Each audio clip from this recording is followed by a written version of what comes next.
네, 저는 서울 옥면초등학교의 교무부장으로 있고요. 이 교무부장은 잘 아시는 분 알겠지만은 우리 학생들이 입학부터 졸업하는 그 일련의 모든 걸 교무학사 업무라고 합니다. 그런 교무학사 업무를 졸업 때까지 관장하는 것이 이제 업무를 맡은 게 이제 교무부장의 직책으로 하고 있습니다. 그래서 오늘 제가 학교생활 미리 알기 주제에서는 우리 학생들이 입학을 해서 1년 동안의 일반적 학사 일정 어떤 것을 거치고 또 출결과 그리고 체험학습 그리고 여러 가지 우리 학생들이 활동에서 일어나는 일련의 과정에 대해서 말씀드릴 겁니다. 오늘 구별해서 말씀드릴 거는 첫 번째는 다른 우리 강좌가 두 가지가 더 있습니다. 학생들의 실질적인 생활과 그리고 심리 정서에 관한 부분은 우리 그분 강사님들께서 담당하고 계시기 때문에 저는 이 두 시간 동안 우리 어머님과 아버님이 궁금하신 학사 일정과 관련된 전반적인 사항을 안내해 드리도록 하겠습니다. 그리고 서울 시내 학교에 약 660개 학교들이 있습니다. 학교의 규모가 6학급부터 60학급이 넘은 대규모까지 학교의 형태는 되게 다양합니다. 학교의 규모와 그 지역에 따라서 학교가 운영하는 교육과정의 모습은 조금씩 다릅니다. 오늘 제가 처음 안내해드리는 내용들은 일반적인 30에서 20 규모의 일반적인 학교 규모에서 이뤄진 보통적인 규모의 학사 일정을 주로 말씀을 드릴 예정이고, 네. 그래서 나머지 사항들에 대해서는 제가 예외 사항을 조금씩 별도로 안내해 드리겠습니다. 그리고 오늘 교육 내용에 대한 PPT 대신에 이걸 대신에 PDF 파일로 제가 강의 중간에 우리 어머님들, 아버님이 제일 많이 들어온 시간에 맞춰서 제가 강의 자료는 올리도록 하겠습니다. 네, 올해 우리 학생들이 2025학년도 행복하고 즐거운 교육 활동이 되기를 기원하면서 이제 시작하도록 하겠습니다.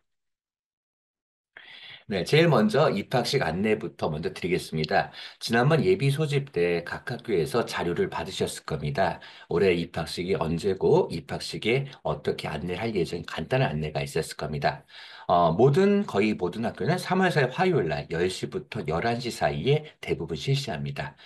지난번 예비 소집 때 받으신 유인물을 보시면 입학식이 벌어지는 장소와 그리고 시간에 대해서 안내 정보가 있을 겁니다. 학급 배치 결과는 학교마다 다른데요. 학교들은 보통 개 입학하기 전에 2월 중순이나 말쯤에 바로 학교 홈페이지나 이알림을 통해서 이 결과를 안내를 갖다가 하고 있습니다. 아마 유인물에도 언제쯤에 어떤 통로를 통해서 배치 결과를 안내하겠다는 내용이 들어가 있을 겁니다.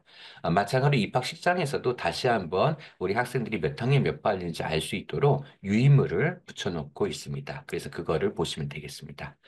입학식에 앞서서 학교에서는 애국가 교과에 대한 안내가 나갔을 겁니다. 그래서 외우지는 않더라도 우리 학생들이 애국가 교과 나왔을 때 따라 부를 수 있는 정도 한두 번 정도 연습을 해주시면 좋겠습니다.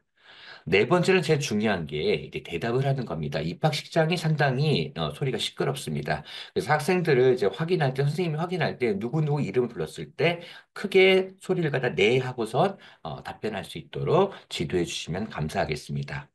그리고 1학년 학생 급식은 보통 입학식 다음 날인 3월 5일부터 시작되는 경우가 많습니다. 학교에 따라서는 목요일에 실시하는 학교도 있지만 대부분의 학교는 수요일부터 시작하는 경우가 많습니다. 그리고 입학식 이후에는 담임쌤이 간단한 학교 일정이 안내가 있는데요. 저희 학교 사진을 보면서 좀 드리겠습니다.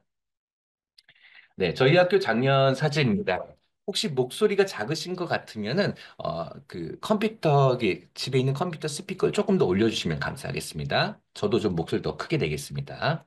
네, 보통 학교 입구나 그리고 입학 시장 한쪽에 1반, 2반, 3반 이렇게 반에 대한 결과가 나와 있습니다. 그래서 오셔서 다시 한번 반 배치 결과를 확인하시고 난 다음에 각 반 위치 편말로 가시면 바로 선생님이 기다리고 계십니다. 이 선생님께서는 아이의 이름을 확인하시고선 목걸이나 또는 명찰을 갖다가 걸어주시거나 이렇게 주어줍니다. 그러면 아이들의 명찰과 이거를 띄우거나 달아주시고요. 그리고 입학식장은 요즘의 추세는 학생 옆에 부모님 중에 한 분이 보호자분 한 분이 옆에 앉을 수 있도록 자리를 준비하고 있습니다. 이렇게 배치된 학교에서는 바로 부모님 중에서 한 분이 옆에 같이 앉으시면 되겠습니다. 나머지 가족분들은 이제 뒤편에 마련된 좌석이나 옆쪽에 앉으시거나 서서 행사에 참여하시면 되겠습니다. 이렇게 하는 자리를 배치하는 경우는 우리 1학년 학생들이 처음 오다 보니까 학교에 대해 낯설다 보니까 좀 무섭고 좀 두렵고 이런 일이 있어서 심리적으로 안정감이 되게 부모님 한 분의 옆에 앉으시도록 이렇게 준비를 하고 있는 경우가 많습니다. 자, 좌석 배치를 자리를 앉고서 입학식이 시작됩니다. 학교에 따라서는 입학식을 일반적으로 이제 축하 공연이 있는 경우도 있고요. 또는 1년간의 학교의 학사 일정 전반적인 것을 영상으로 보여주는 경우가 있습니다. 자, 이렇게 식전 공연이나 영상 안내가 있은 다음에 입학 수행 선서가 있습니다. 선서가 끝나고 난 다음에는 제일 중요한 우리 담임 선생님 소개를 하게 돼 있습니다. 그래서 담임 선생님 소개를 받으시고요. 그 교장 선생님께서 이어서 인사 말씀과 학생들에게 동화책 지도라든지 이런 활동을 하면서 입학식이 진행이 됩니다. 입학식은 보통 짧게는 20분 정도에서 길게는 한 40분 정도에서 평균적으로 30분 정도로 보시면 되겠습니다. 자, 입학식이 끝나게 되면요, 두 가지로 활동이 이어집니다. 첫 번째는, 입학식장 그 자리에서 반별로 모여서 담임 선생님께서 다음날 등교 안내를 갖다가 해주시는 경우가 있습니다. 이때는 한 5분 정도 짧게 진행이 됩니다. 이렇게 운영하는 학교가 있고요. 두 번째 학교는 학생들을 이렇게 데리고서 담임 선생님께서 실제 1학년 각 반 교실로 인솔해서 내려갑니다. 이때 부모님들께서는 같이 따라서 뒤편에서 같이 움직이시면 됩니다. 이때 교실로 가서 자리에 앉고 그리고 교실을 같이 보면서 교실 안에서 선생님께서 교실에 대한 간단한 안내와 등교 안내, 또 신발장이라든지 이런 부분에 간단한 안내해 주시면서 다음날 등교에 대해서 하면서 마무리가 되는 경우가 있습니다. 예, 학교마다 케이스 바이 케이스이기 때문에 두 가지 형태 중에서 이렇게 집합식 마무리가 되고요. 끝난 다음에는 학교에 설치된 포토존 등등에서 기념 촬영을 하시고 하교를 하시면 되겠습니다. 자, 연간 학사 일정 보도록 하겠습니다. 자녀가 있으신 부모님께서는 이게 무언지 금방 보일 수 있는데 아마 첫 자녀이신 경우에는 조금 낯서실 수 있을 겁니다. 자, 요건 어떨까요? 네, 요거는 이제 부모님들과 제가 과거에 초등학교 다녔을 때는 방학이 세 번이었습니다. 여름방학, 겨울방학, 그리고 학기 말에 잠깐 등교했다가 봄방학이라 불렀죠. 네. 그래서 학년말 방학 이렇게 세 번 있는 경우가 있었는데요. 과거에는 이렇게 방학을 세 번에 걸쳐서 했는데 요즘의 추세는 두 번으로 하는 경우가 많습니다. 모두 다 그렇고는 아니고 요즘 비율로 보자면 유적이 그 방학을 두 번 하는 거에 60% 정도가 됩니다. 자, 이거는 무엇이냐면, 이제 겨울방학이 이제 좀 중간에 쉬는 것이 아니라 1월 말, 1월 초까지 쭉 학사 일정을 190일까지 마치고서 방학에 길게 들어가는 것이 요즘 방학 추세가 됩니다. 그래서 방학 일수 보시면 알겠지만 52일에서 굉장히 깁니다. 그래서 여기에 장단점이 있는데요. 이렇게 된 거는 최근에 학부모님들께서 이런 그 학교에마다 학사 일정에 관한 의견 수렴과 투표를 통해 가지고 이렇게 정해졌습니다. 물론 변경이 될 경우에도 학부모님들의 의견이 굉장히 이런 부분에 변경을 원한다면 그렇게 의견 수렴을 통해서 바뀌는 학교들도 있습니다. 자, 보시게 되면 여기 자유협이라고 보이시죠? 아시는 분은 알겠지만 이 자유협일 학교 스스로가 1년에 2일에서 4일 정도를 쉬는 날을 갖다가 별도로 공휴일과 별도로 정하는 날을 자유협이라고 합니다. 그래서 이 자유휴업일 학교별로 이게 두고 있는데요. 연간 수업 일수는 191일 꼭 지켜줘야 됩니다. 그래서 우리 작년에도 그렇지만 임시 공휴일이 잠깐 생겨졌죠. 학교 입장이나 학생 입장이 꼭 좋은 게 아니에요. 왜 그러냐면 저희는 수업 일수가 정해져 있습니다. 그래서 저희가 190일로 수업 일수를 딱 정해놨는데 갑자기 공휴일이 생기면 방학이 하루 줄어들어야 됩니다. 그러면 아까 여기 나온 것처럼 종업시 1월 8일이 되는 게 아니라 1월 9일 금요일로 돼가지고 바뀌게 되는 겁니다. 그래서 저희가 중간에 이렇게 수업 일수가 190일 딱 맞춰져 있기 때문에 중간에 공휴일이나 쉬는 날이 생긴다고 해서 그게 쉬는 날이 늘어나는 게 아니라는 점, 요거를 알고 계시면 감사합니다.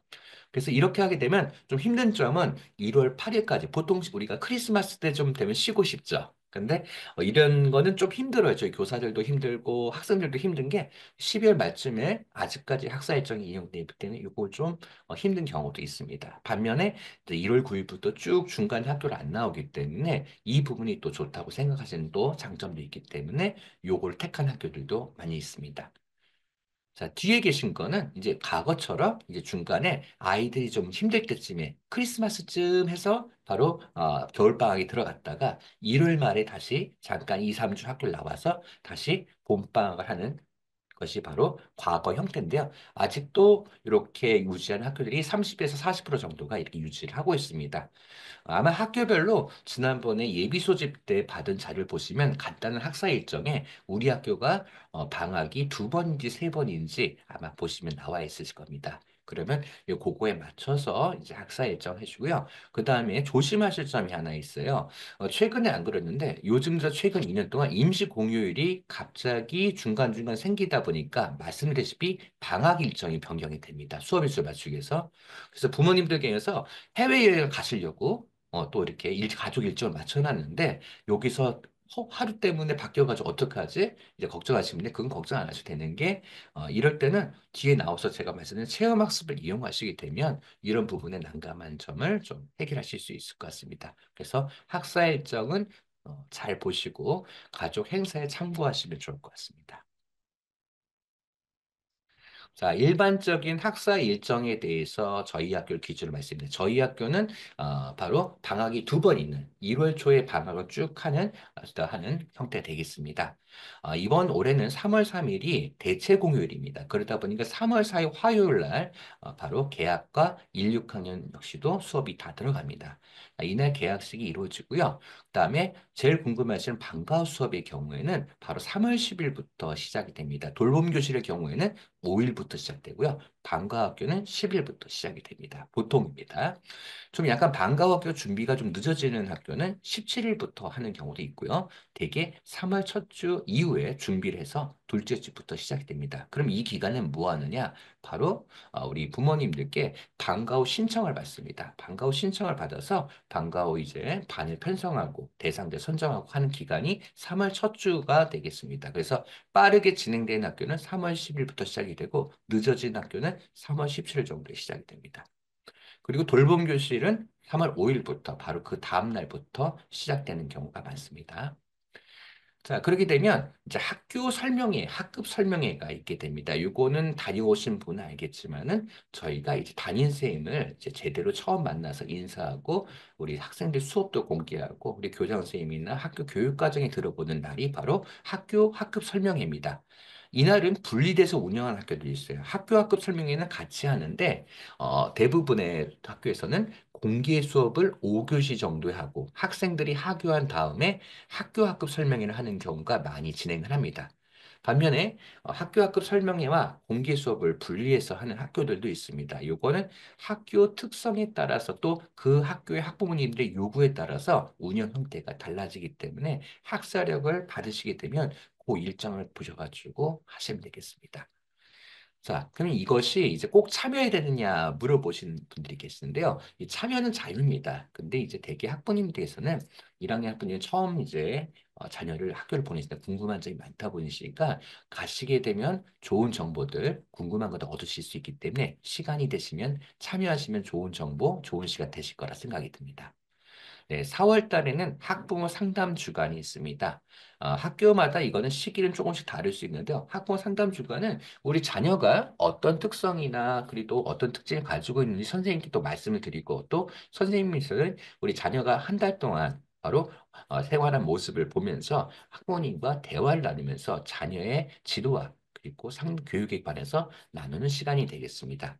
학부모 이제 상담은 과거에는 1학기와 2학기 두 번이 있었습니다. 근데 요즘 들어서는 이제 1학기는 바로 직접 상담 주간 정해서 상담을 실시하고 2학기 때는 수시 상담이라 가지고 상담이 필요하신 학부모님들이 신청해서 하시는 형태로 많이들 갖고 있습니다.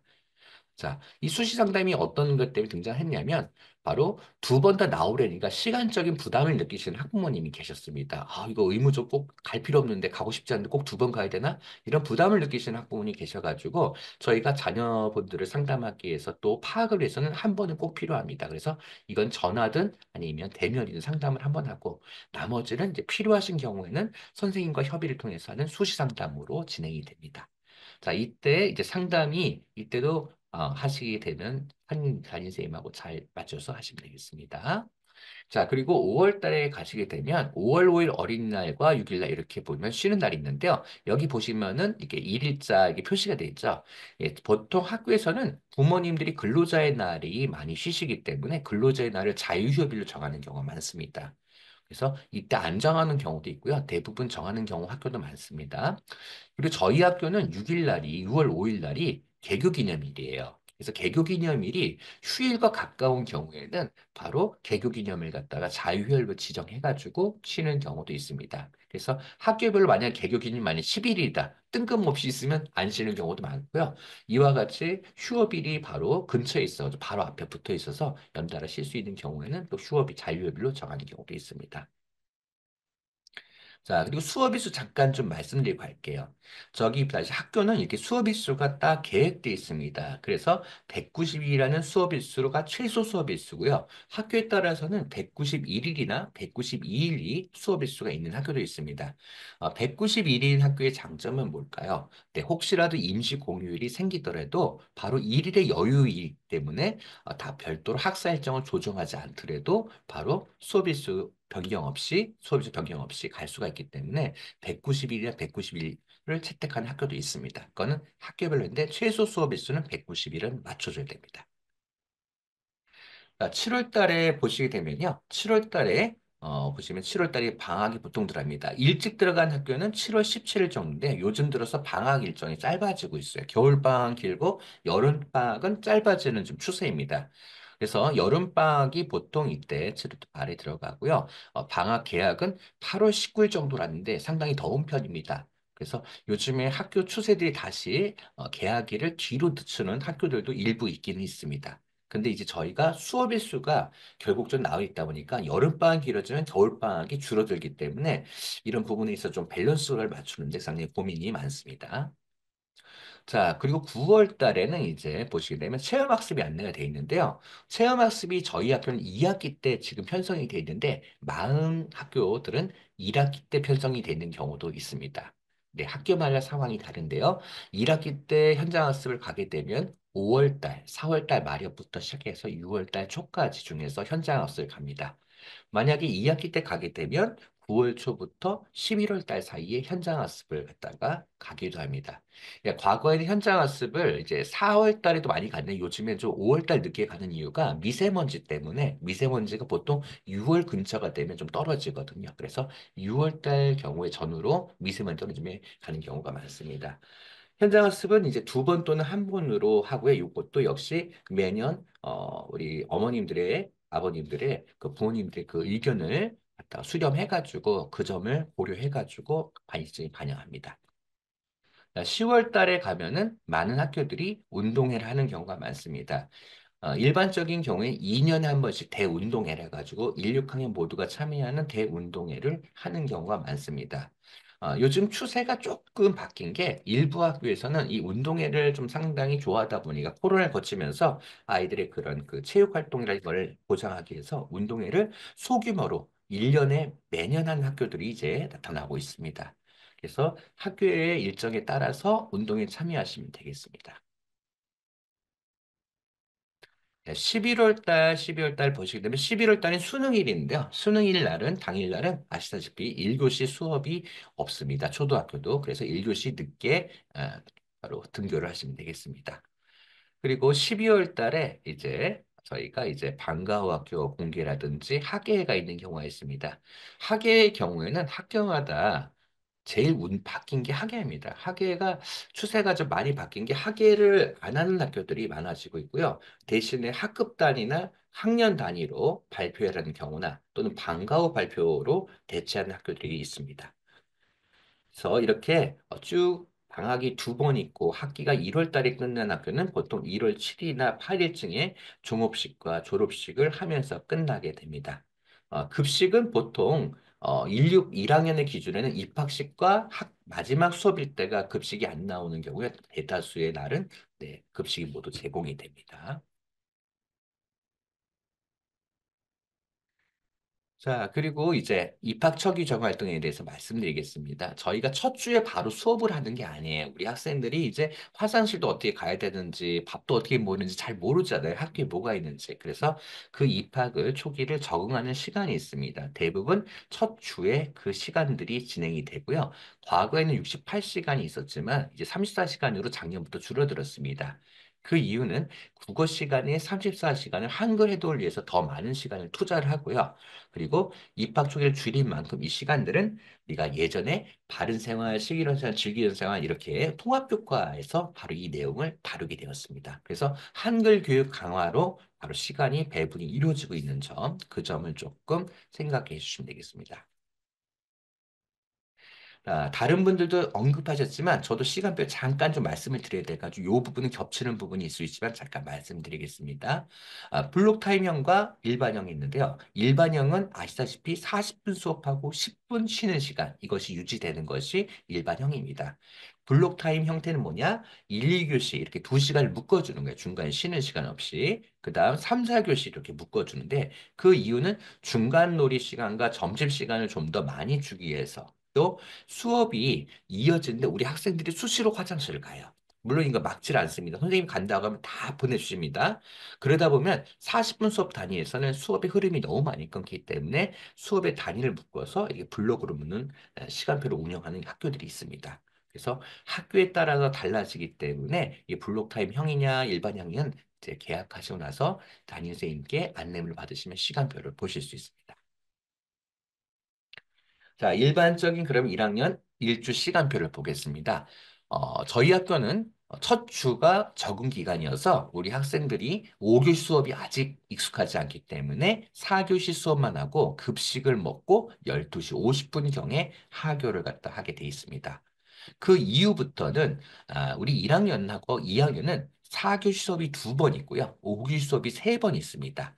학교마다 월요일 날, 금요일 날 할 수도 있고요. 월요일 날, 화요일 날 4교시일 수도 있습니다. 요거는 조금 다르지만 기억하실 거는 4교시 수업이 2번 있고 5교시 수업이 3번 있다. 네. 그래서 끝나는 시간 대략적으로는 4교시 수업하고는 급식 먹고 12시 50분이고요. 그리고 5교시 날은 13시 30분경에 끝나게 됩니다. 네, 대략적인 시간표는 이렇습니다. 국어는 거의 매일 들어가고요. 여기 보시면 통합이란 교과가 있는 통합은 예전에 바른 생활, 슬기는 즐거운 생활을 합쳐서 통합교과라 부릅니다. 그리고 안전교육 시간이 1시간씩 있고요. 창체라는 건 창의적 체험 활동의 줄임말로 바로 학교별로 특성 있는 활동들을 갖다 동아리 활동이라든지 그리고 자치 활동, 이런 활동들을 창의적 체험 활동이랍니다. 이런 시간이 운영이 되게 되어 있습니다. 그래서 나중에 학교 시간표를 받으시면 요와 비슷하게 안내되는 거 받으시고요. 하나 기억하실 거는 저희 학생들이 바로 학교를 할 때 어려움이 있어요. 옷도 입어야죠. 신발도 신어야 되죠. 가방도 챙겨야죠. 그렇다고 해서 12시 50분에 바로 나가는 것이 아니라 부모님도 학교에 언제 오나 교문을 기다리시는데 적어도 10분 정도는 이 다음에 학생들이 나오게 돼 있습니다. 그래서 그 점을 생각하셔가지고 학교에서는 12시 50분 학교를 했는데 왜 늦게 나오지? 네, 걱정 마시고요. 우리 학생 중에 한 명이 또 느린 학생도 있을 수가 있어요. 그러면 다른 반보다도 1, 2분 늦을 수 있으니까 넓은 마음으로 기다려 주시면 되겠습니다. 자, 그리고 부모님들 가시게 되면 첫 주에 학교에서는 떤 형태든지 1학년 학부모를 대상으로 연수를 하게 돼 있습니다. 구체적으로 등교 시간, 하교 시간 이렇게 어머님들이 궁금하신 거 있죠? 여기 보다시피 언제 하교, 언제 그리고 밥을 먹는지 이런 내용들 1학년 학생들에 특화된 내용을 갖다 하는 시간이 있습니다. 저는 이 연수는 혹시 시간이 되신다면 부모님 중에 한 분 꼭 참여하셔서 들으시면 많이 도움이 된다고 생각을 합니다. 그래서 3월 첫 주에 아마 빨리 안내한 학교들은 언제 안내가 나냐면 저기 그 예비 소집 책자에 학부모 연수 날짜가 미리 박혀서 나간 학교도 있을 겁니다. 그래서 혹시 그렇게 안내된 학교에서 학부모님들은 시간이 되시면 참여하시면 많은 도움을 받으실 겁니다. 아까 말씀한 학교 설명회입니다. 학교 설명회는 이제 보통 3월 2주에서 4주 사이로 했는데 학교에 따라서는 공개 수업을 같이 하는 경우가 많이 있습니다. 자, 그럼 가정통신문으로 저희 그 말씀을 드릴게요. 보시게 되면 공개 수업을 같이 하는 경우에는 바로 학생 수업을 먼저 실시를 하고 그 다음에 학교 선생님이 이어서 합니다. 그래서 자녀의 수업을 참관하시고 나서 그 다음에 학교 학급 설명에 참여하는 경우가 가장 일반적으로 하고요. 그리고 아예 참관 수업 없이 그리고 학교 학급 설명회만 하는 경우도 있습니다. 그래서 요거는 안내되는 내용을 보시고 참여하시면 되는데요. 저희 학교는 다자녀 학교입니다. 그래서 형제 자매가 2명, 3명인 학교 많다 보니까 저희는 1, 2, 3학년 4, 5, 6학기 나누어서 2번에 걸쳐서 실시하는데요. 또 학교가 크지 않은 경우에는 또 다자녀가 적은 경우에는 하루에 대부분 몰아서 하루에 하는 경우도 있습니다. 네, 학부모 공개 수업 모습인데요. 아마 참관하신 분은 잘 아시겠지만은 뒤에 학부모님들께서 네, 참관하시는데 1학년 학부모님들 경우에 거의 대다수가 많이 오십니다. 예, 혼자 오시는 분도 많으시지만 또 부모님 2분이 다 오시거나 또는 할아버지 할머니도 같이 오시는 경우도 종종 있으시고요. 근데 부담 없이 오셔가지고 필요하신 경우에 참관하셔 보시면 되겠습니다. 일단은 이제 대부분 이제 주로 활동들은 수업이 어떤 그 배우는 활동보다는 우리 학생들의 그런 친구들과 협력하거나 또 자기를 소개하는 활동, 적응하는 활동 이런 내용으로 학부모님도 참여하는 수업도 계획되는 경우가 다양하게 진행이 되고 있습니다.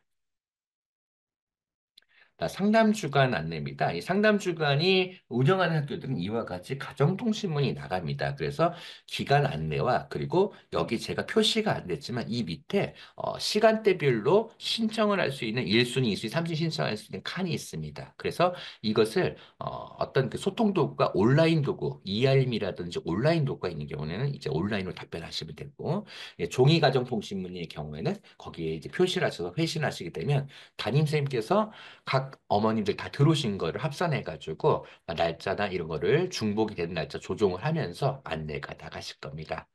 상담의 방법은 직접 만나서 하는 대면 상담도 있고 또 여러 가지 제약이 있는 학부모님께서는 전화 상담을 신청하실 수가 있습니다. 그래서 어머님들과 아버님들, 부모님들이 편하시고 그리고 맞는 방법으로 신청하시면 되겠습니다. 그리고 2학기 때는 별도로 상담 주간을 운영하지 않는 경우에는 바로 담임선생님과 연락을 하셔가지고 미리 일주일 전이나 2주일 전쯤에 연락하셔서 상담 시간을 잡으셔가지고 상담을 하시면 되겠습니다. 요즘에 많은 학교들이 이제 수시 상담 체제로 가는 경우가 많이 있습니다. 네, 운동회 하기에는 아까 말씀드렸다시피 이제 학교에서 이제 다양하게 형태로 해서 학부모님이 참여하는 형태로 많이 운영하고 있습니다. 어, 학예 발표의 경우에는 저희 학교도 그렇지만 많은 학교가 이제 학급 단위 그리고 학년 단위로 이렇게 발표회를 부모님을 모시고 하는 경우가 많이 있습니다. 그래서 학교에서 이런 그 학예 발표회나 운동회 안내가 나가시면 잘 읽어보시고 참여가 가능하신 경우 참여해 주시면 되겠습니다.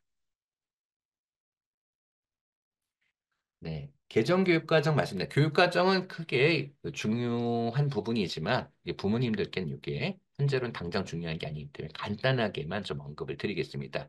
작년 1학년부터 교육과정이 바뀌었습니다. 2002 개정교육과정이라 해가지고 새로운 교육과정이 적용되고 있습니다. 자, 그래서 인간상 간단히 보면 이게 자기 주도적인 사람과 그리고 단순히 의사소통뿐만 아니라 다른 사람과 협력적으로 소통할 수 있는 역량을 키우는데 중점을 두고 있습니다. 네, 그에 따라서 우리 학생들이 능동적으로 참여할 수 있고 학습에서 즐거움을 경험할 수 있도록 교수 학습을 짜고 있고요. 그리고 다가오는 시대에 맞춰서 디지털 기반 학습 환경을 조성하고 있습니다. 네, 평가 부분 아직 1학년에서 걱정하실 거는 아직 없습니다. 그렇지만 이 평가 부분도 이제 학생들이 단순한 몇 개 맞냐, 틀리냐의 문제가 아니라 학생 스스로가 바로 설정한 우리가 목표한 교육 목표에 어떻게 도달하는 부분에 대해서 과정을 평가하고 그에서 피드백을 할 수 있는 평가로서 바뀌고 있습니다. 1, 2학년 교육 과정에서는 이제 무엇보다도 한글 회독을 이제 강화하고 있고요. 그리고 즐거운 놀이 시간에서 체육 신체 활동을 강화하는 방향으로 하고 있습니다. 우리 아이들이 코로나 거치면서 체육 신체 활동 강화가 굉장히 경험이 줄어들었습니다. 그래서 그 부분을 강화하게 노력하고 있고요. 그리고 학교에서도 이제 놀이체육 강사라는 부분을 이제 강사를 채용해가지고 1, 2학년에 별도 체육 수업이 없지만 이 즐거운 생활 시간에 맞춰가지고 체육놀이 활동에 투입하는 학교들도 많이 있습니다. 요즘 제일 걱정하시는 게 디지털 교과서 말씀 들으셨죠? 네, 걱정 안 하셔도 되는 게 우리 1, 2학년부터 투입하지 않습니다. 네, 3, 4학년 학생들부터 학생들이 기본적인 소양과 자질을 갖춘 다음에 3학년부터 단계별로 접근을 하게 돼 있습니다. 그래서 우리 학생이 벌써부터 한글도 잘 모르고 수도 모르는데 게임에 중독될 수 있는 패드나 스마트 패드에 벌써부터 접근하기 너무 걱정되신다. 걱정 안 하셔도 됩니다. 그리고 이런 부분에 있어서 필요한 부분에 있어서만 패드나 그 스마트 기기, 디지털 교과서를 활용하기 때문에 이 부분은 걱정 안 되고요. 그리고 종이 교과서는 계속 기본적으로 유지가 되고 필요한 경우에만 디지털 교과서가 활용이 될 예정입니다.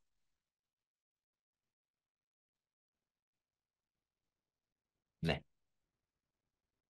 자, 그리고 진로 과정은 저희가 이제 과거에는 유치원과 좀 연계 과정이 좀 부족했습니다. 그런데 이제는 유치원의 과정, 누리 과정과 연계해서 우리 학생들이 초등학교 올라와서도 낯설지 않게 활동에 수업에 참여할 수 있는 기회를 주고자 준비를 하고 있습니다. 그리고 중학교에 마찬가지로 중학교 과정과도 잘 이어질 수 있도록 또 준비를 하고 있습니다. 그리고 안전교육이 과거보다 실질적으로 벌어지고 있어요. 저희 1년에 두 번씩 저희가 화재 대피 훈련, 지진 대피 훈련, 이런 대피 훈련들을 실질적으로 진행하고 있고요. 그리고 학생들이 이제 안전 체험을 갖다 할 수 있는 그런 여러 가지 놀이 활동이라든지 체험 활동 준비해서 실시하고 있습니다. 제일 궁금하신 게 이제 교과서인데요. 교과서는 굉장히 종류가 개수가 많습니다. 보시면 단순하게 국어, 수학, 통합 교과 세 종류인데요. 근데 이제 보시게 되면 우리 학생들이 두꺼운 교과서는 무겁죠. 그렇기 때문에 분철을 했습니다. 뭐 이렇게 많아 하지만 1학기에 배울 내용들 절반으로 잘라서 교과서와 활동책, 수학도 이제 국어도 마찬가지고요. 수학도 수학이 이제 나누어서 또 통합 교과는 주제에 따라서 이렇게 교과서를 나누어 놨습니다. 자, 이 교과서들은 바로 입학 초기 정활과 즉 입학하고 나서 교과서가 배부가 됩니다. 근데 집으로는 가져가지 않아요. 대부분 학교에서는. 대부분 학교에서는 우리 학생들이 무겁잖아요. 그래서 바로 사물함에다가 교과서를 다 준비해 놓고 있고요. 그리고 필요시에만 좀 집에서 꼭 해야 되는 활동, 창체나 이런 활동에서만 간단하게 한 권 정도 갖고 와서 활동하는 학교가 많습니다. 근데 교과서가 분실하게 되면 요즘은 교과서 여분이 없다 보니까 이 여분한 분실이 여분이 없을 경우에는 서점에서 구입을 하셔야 돼요. 그래서 분실하지 않도록 주의해 주시고요. 그리고 더 중요한 거는 이제 우리 학생들이 중간중간에 전학을 다니죠. 예를 들어서 6월 달에 가게 되면 이 학생이 2학기 교과서를 새로운 학교 가서 받아야겠지만 새로운 학교에서는 이 인원수 파악이 4, 5월 달에 미리 이루어지기 때문에 이쪽 이전 학교에서 받아야 돼요. 즉 원래 있었던 학교로부터 교과서를 받아가야 됩니다. 마찬가지로 우리 학생이 2학년 때 내년에 2월 달에 전학을 간다. 그러면 새로 가는 학교에서는 거기서 교과서 뭐뭐 받아오셔야 돼요 하고 해야 됩니다. 이럴 때는 전학을 가시기 전에 미리 담임선생님께 저희 몇 월 달에 전학 갈 예정입니다. 그럼 담임선생님께서 그러면 교과서 얘기 물어보시면 교과서 그러면 어디에서 이제 교무실 통해서 받아가실 수 있도록 이렇게 안내를 해주실 겁니다. 자, 그럼 교과서 좀 잠깐 보겠습니다. 네. 자, 이 교과서 표지들이에요. 네. 그래서 보시게 되면 1-가, 1-나 이렇게 국어했던 보조 책자입니다. 활동은 수학도 수학책과 수학이제 보조 활동이 있고요. 이렇게 창체는 주제별로 이렇게 학교, 그다음에 이런 것들이 있습니다. 네.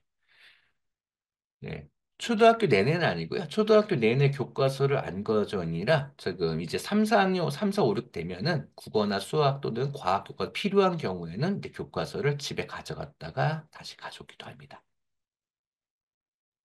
자, 국어 교과서 보겠습니다. 구성을. 자, 얘는 이제 국어 교과서 1-1 납니다. 즉 뭐냐면 1학년의 후반부입니다. 네, 교과서 1학년 교과서 모두 동일합니다. 자, 요거는 후반부에 있는 건데 앞부분에서는 이제 기억, 니은, 디귿 해가지고 자음, 모음 파악하는 게 이제 앞에 있고요. 요건 후반부에 있는 부분들입니다. 그래서 이렇게 교과서들이 체계적으로 구성되어 있고요. 내용을 보시게 되면 우리 학생들이 당장 뭘 쓰고 따라하는 것보다는 생활 속에서 글자의 싸움이라든 이런 것을 생활 속에 있는 물체나 사물, 상황을 보면서 이수할 수 있도록 굉장히 구성이 잘 되어 있습니다. 그래서 나중에 교과서 받아보시면은 더 자세하게 또 보실 수가 있고요. 또 교과서에 대한 정보들은 요즘 작년에는 없었지만 올해는 이제 공개된 게 많아서 보시게 되면은 구성을 보실 수가 있습니다. 네, 수학 교과서는 이렇게 1자시로 12자시까지 수업 1, 2, 3, 4부터 6, 7, 8, 9, 0 이래서 단계별로 진행될 수도 구성되어 있고요. 마찬가지로 생활 속에서 우리 학생들이 수를 갖다가 알아보고 그리고 세어보고 확인할 수 있는 활동들입니다. 이건 교과서로고요. 또 실제 활동에서는 여러 가지 사물 함께 만지면서 또 활동을 하면서 접할 수 있게 바로 구성되어 있습니다. 바슬즈 창제 아까 우리 학생들 걱정되셨죠? 처음 갔는데 학교 잘 모르는데 어떻게 하지? 바로 교과 과정, 수업으로 구성되어 있습니다. 학교 시설물이 무엇인지, 화장실을 어떻게 이용하는지, 급식을 어떻게 하는지 이런 활동들이 모두 수업으로 구성이 되어 있어요. 그래서 입학 초기 적응 활동 때 이런 기본적인 내용들이 모두 수업으로 이루어집니다. 그래서 이런 부분 다 걱정하지 않으셔도 연습을 안 하셔도 우리 선생님과 함께 친구들과 함께 같이 따라서 하면은 재미있고 즐겁게 적응할 수 있게 준비되어 있습니다. 그리고 안전 활동도 함께 있고 여기 보면 친구들과 친해지고 서로 친구들과 친구가 되고 그리고 익숙해질 수 있고 접할 수 있는 그런 주제 활동들이 기본적으로 준비가 되어 있습니다. 그리고 놀이체육 활동도 이 아이들의 발달하게 맞게끔 놀이체육 활동이 같이 준비가 되어 있습니다.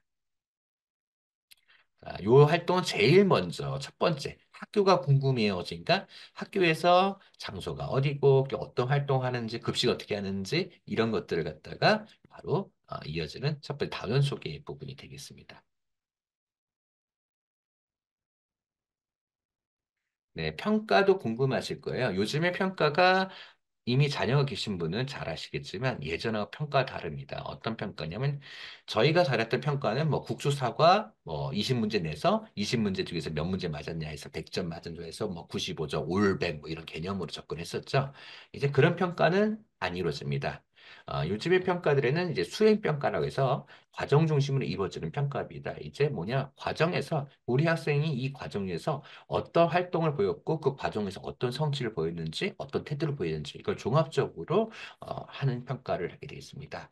그래서 중요한 거는 피드백이라는 개념이 되게 중요합니다. 이 학생이 어떤 점이 어려워했으면 왜 어려워했는지 또 이 학생이 어떤 점에서 지점을 돌아놨는데 잘했다면 왜 잘했는지 결과적인 측면이 아니라 과정적인 측면을 보면서 이 학생의 성장을 도와주는 평가로서 접근하는 것이 이제 과정적인 평가가 되겠습니다. 네, 평가는 이렇게 다양하게 있는데요. 여기 나오신 거 좀 걱정되시죠? 우리 애가 아직 어린데 프로젝트 평가라든지 실험실 평가, 포트폴리오 할 수 있을까? 이거는 지금 당장 하는 것이 아니라 이거는 당장 하는 것이 아니라 이 단계별로 학생의 성장 단계에 맞춰서 1학년에 맞는 단계에 맞춰서 평가들이 이렇게 이루어집니다. 1학년 1학기의 경우는 대개들이 관찰 평가, 아이들이 직접 시험을 보거나 어떤 평가를 치르는 것이 아니라 하고 있는 활동들을 담임선생님이 관찰하면서 체크리스트 평가하는 것들이 되게 많이 이루어집니다. 자, 학교에서는 이렇게 학기별로 올해 1학년 1학기는 어떻게 평가를 하겠다 하는 내용들을 바로 이알림이라든지 가정통신문으로 안내하게 돼 있습니다. 그래서 이런 지침과 학교 방침이 나오는데요. 대개 1학년 1학기에는 통지 결과를 하지 않습니다. 이 통지 결과란 뭐니? 보통 3단계, 2단계 평가를 하는데요. 매우 잘함, 잘함 또는 매우 잘함, 잘함, 보통 이런 식으로 3단계, 2단계로 평가하는 것이 이제 보통 수행평가에서 이루어지고 있습니다. 그런데 1학년 1학기 때는 아직 우리 학생들이 아직 어리고 평가에 대해서 준비가 안 돼 있기 때문에 이 부분은 평가하지 않는 경우가 많습니다. 그리고 1학년 2학기부터 이제 평가가 이루어지는데요. 어떤 평가를 하는지는 학교의 학기 초에 다 이렇게 공개를 됩니다. 만약에 전년도 평가가 궁금하시다면 학교 홈페이지에 들어가서 보시게 되면 전년도 평가 내용들을 보실 수가 있어요. 그래서 어떤 분야에서 어떤 단원에서 어느 시기에 어떤 방식으로 평가를 하겠다 하는 것이 모두 다 공개가 됩니다. 그래서 부모님들께서는 우리 자녀가 올해 6학년 1학기 나중에 커가지고 3학년 1학기 때 1학기 동안 어떤 평가를 받을지 하시게 되면 물론 빠르게 알고 싶으시면 전년도 내용하면 유출하실 수가 있어요. 거의 비슷하게 가기니까요. 그렇지만 이제 어머님들이 학기 초에 딱 되시면 그 학기 초에 이렇게 평가 내용들을 이제 받으실 수가 있습니다. 네, 제일 궁금하신 통지표입니다. 여기 2학기입니다. 여기 보시게 되면 잘함, 열심히라 써 있죠? 네, 이게 2단계 평가예요. 학교별로. 네, 보시면 국어 듣기 말하기 몸으로 평가했는데 잘했다 이렇게 평가돼 있죠. 네, 이게 통지 방식입니다. 학교에 따라서는 이제 잘하면 이렇게 한글로 표시하는 방법도 있고요. 동그라미 두 개, 동그라미 하나, 세모 이렇게 표시하는 학교들도 있습니다. 그래서 학교에서는 이 통지 방식이 다른데요. 1학년 2학기 때 이렇게 통지, 1학년 1학기는 안 하고 2학기 때 하는 경우가 있습니다. 여기 이제 출결도 들어가고 그다음에 창의적 체험 활동, 교과학습 활동 이렇게 등등 하게 돼 있습니다. 네, 중요한 거는 이 통지표를 분실하시는 경우가 요즘 많아요. 근데 이제 통지표가 그래 없으면 없는 대로 이제 뭐 사시는데 큰 문제가 없는데 어느 때 문제가 되면은 요즘에는 부모님들이 해외 파견이라든지 또는 유학이라든지 가시다 보면은 자녀와 함께 해외를 가실 때 해외 학교에 아이를 입학시켜야 되는 경우가 계십니다. 이럴 때 그쪽 학교에서는 그럼 학생의 그러면 재학 증명서하고 그다음에 성적 증명서를 제출하라고 해요. 근데 우리 학교 초등학교에서는 공식적으로 성적 증명서 없습니다. 중고등학교처럼 그 성적 증명서를 대체하는 것이 바로 이 통지표가 대부분 대체를 합니다. 이 통지표를 공증 번역을 해서 바로 제출하게 되면 그쪽 학교에서는 이걸 바탕으로 해가지고 바로 성적 증명을 하게 돼 있습니다. 그래서 혹시 해외를 가시는 분, 뭐 해외를 가지 않으시더라도 통지표는 잘 간직하고 계셔가지고 보관해 주시면은 좋을 것 같습니다. 통지표는 모두 이렇게 똑같이 나오는 게 아니라요. 자, 여기 보시다시피 아까는 이제 교과활동 평가가 있었죠? 여기는 없습니다. 네. 학교에 따라서는 이거를 선택을 하실 수 있어요. 학교에서 위원회 선택을 해서 어떤 항목들을 제공을 할지를 선택을 할 수 있습니다. 그래서 이와 같이 교과 평가가를 있어가지고 표시한 학교도 있지만 이것이 없는 학교도 있을 수가 있습니다. 여기는 이제 교과 수발달 사항, 그 다음에 행동 특성이라는 이런 내용들이 들어가서 이렇게 하는 것입니다. 이게 구성을 선택할 수 있어요. 학교별로. 그래서 조금 형태는 다를 수 있지만 이와 같은 형태로 통지표가 나가게 됩니다. 자, 지금 이제 하기 전에요. 이제 출결 관해서 잠깐 말씀드리고 잠깐 쉬도록 하겠습니다. 출결에 관해서는 제일 중요한 게 학부모님들 굉장히 중요하신 부분이 출결입니다. 자녀가 이미 한 명, 두 명 이제 보내신 학부모님은 이미 잘 알고 계시겠지만 자녀를 처음으로 학교를 보내실 분들은 굉장히 출결 때문에 어떻게 해야지 동동 구리실 때도 생길 거예요. 그래서 오늘 제 자료나 이 내용을 잘 들으시면은 도움이 되시고요. 나중에 제가 이 자료를 지금 채팅창에다 올려드릴 거예요. 그러면 이 채팅창에 이게 잘 받아두시겠다가 나중에 학교에서도 자료가 나갈 거고요. 제 자료 잠깐씩 이제 가끔 참고하시면 사시면 도움이 되실 겁니다.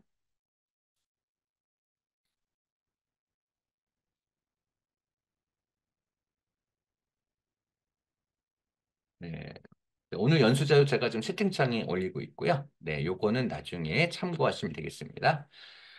저는 제가 뭐 이제 뭐 자랑 그런 건 아니고요. 제가 지금 하고 있는 역할 중에 하나가 이제 강남교육청에 있으면서 각 학교 선생님들하고 각 학교 대상으로 제가 이런 학적 업무에 관해서 선생님들 연수를 하고 있습니다. 그래서 제가 안내하는 내용들이 대부분 교육청의 대부분 학교 선생님들에게 안내하는 내용하고 거의 유사한 내용이 되겠습니다. 큰 차이가 없고요. 그리고 대부분 이 내용에 관해서 비슷비슷하기 때문에 제 내용을 기본으로 하시게 되면 별 큰 어려움 없이 학사 업무에 대처하실 수 있을 것 같습니다. 이제 가장 기본적인 걸 좀 말씀드릴게요. 결석의 종류가 뭐뭐 있을까요? 네. 제일 많이 하는 게 아이가 몸이 아파서 결석하는 것을 질별 결석이라고 합니다. 이 질병 결석이 보면은 모두 보면 우리 결석이라는 건 수업 일수에 들어가지 않은데 제일 먼저 기억하실 게 뭐냐면 우리 아까 수업 일수 190이라고 했죠. 우리 학생이 다음 2학년 올라가기 위해서는 우리가 바로 수료 기준이 있어요. 수업 일수의 3분의 1을 출석을 해야지만 바로 나갈 수가 있습니다. 그 날짜로 따지게 되면 약 136일 정도에서 137일 정도가 보통 됩니다. 자, 그러면 결석을 하게 되면 결석이 누적되게 되면 학생에 따라서는 수업 일수 못 맞춰가지고 유급이 다음 학년 못 알아서 유급이 되는 경우가 있기 때문에 굉장히 수업 일수에 대해서 좀 신경을 써주셔야 됩니다.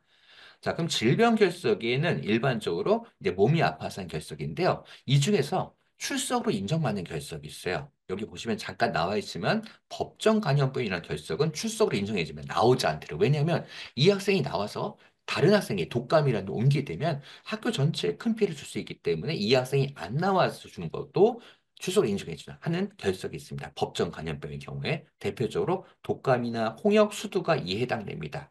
자, 그래서 이런 전염병이 이제 진단을 받게 되면은 중요한 게 있습니다. 필요한 서류들이 있습니다. 그 서류를 갖추게 되면 병결에서 뭘로 바뀌는? 출석 인정으로 바뀌는 거예요. 그래서 내지 않으면, 서류를 대지 않으면 질병 결석을 하지만, 그리고 여기에 적합하게 서류를 내게 되면 출석으로 인정받기 때문에 이 부분은 잘 챙겨주시면 좋을 것 같습니다. 자, 그러면 이 부분의 결석에 대해서 구별을 조금씩 한번 해보도록 하겠습니다. 먼저 오늘 병결까지만 하고 하겠습니다.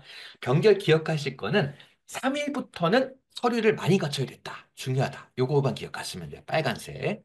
저희가 병결 하루 이틀은 결석 신고서와 간단한 약봉지나 처방전, 간단한 서류, 또 이런 서류가 안 나고 집에서 쉬었으면 학부모님이 무슨 사유로 쉬었다. 이 의견서만 내도 돼요. 그렇지만 3일이 넘을 경우에는 바로 뭐가 필요하냐? 진단서 또는 의견서, 소견서가 필요합니다. 근데 진단서는 비용이 많이 발생하죠. 그래서 대부분 소견서를 많이 하십니다. 소견서를 작성하실 경우는 중요한 게 뭐냐면 병명과 진료기간이 들어가 있어야지 인정을 받습니다. 그래서 부모님들이 기억하실 경우는 제일 먼저 아이가 몸이 아프면 병원에 가셔가지고 이 학생 병이 좀 일단 오래될 것 같다. 그래서 어쨌든 좀 약간 쉬어야겠다. 교수님 말씀하시면 꼭 소견서나 진단서를 꼭 받아두시기를 권유드립니다. 3일 이상 될 것 같은 경우에는. 그래서 증빙서를 제출하시게 되면 이제 결석으로 인정되는데요. 그러면 어차피 결석인데 이거 3일 이상 안 내도 되는 거 아니에요? 아닙니다. 만약에 3일 이상인데 진단 소견서 제출하지 않게 되면 이틀까지는 병결이지만 그 이후에 3일차, 4일차는 미인정 결석으로 처리가 됩니다. 그렇기 때문에 우리가 출석으로 인정받지 않더라도 병결의 경우 3일이 넘어간 경우에는 소견서를 바꿔주시면 좋겠습니다. 자, 기억하실 거는 3일 이상 경우에는 우리가 챙겨야 될 서류가 있다. 소견서 정도는 챙겨주자. 네, 이것만 기억을 해주시면 돼요. 그 절차를 간단하게 볼게요. 아이가 몸이 아픈 경우는 전날보다는 당일 아침에 아이가 못 가는 경우가 많아요. 이럴 경우 학교에 연락하시게 되면 부모님 일찍 출근하시죠. 바쁘시죠. 그러면 대부분 전화를 담임선생님과 소통이 안 되는 경우, 담임선생님 출근하고 계시니까요.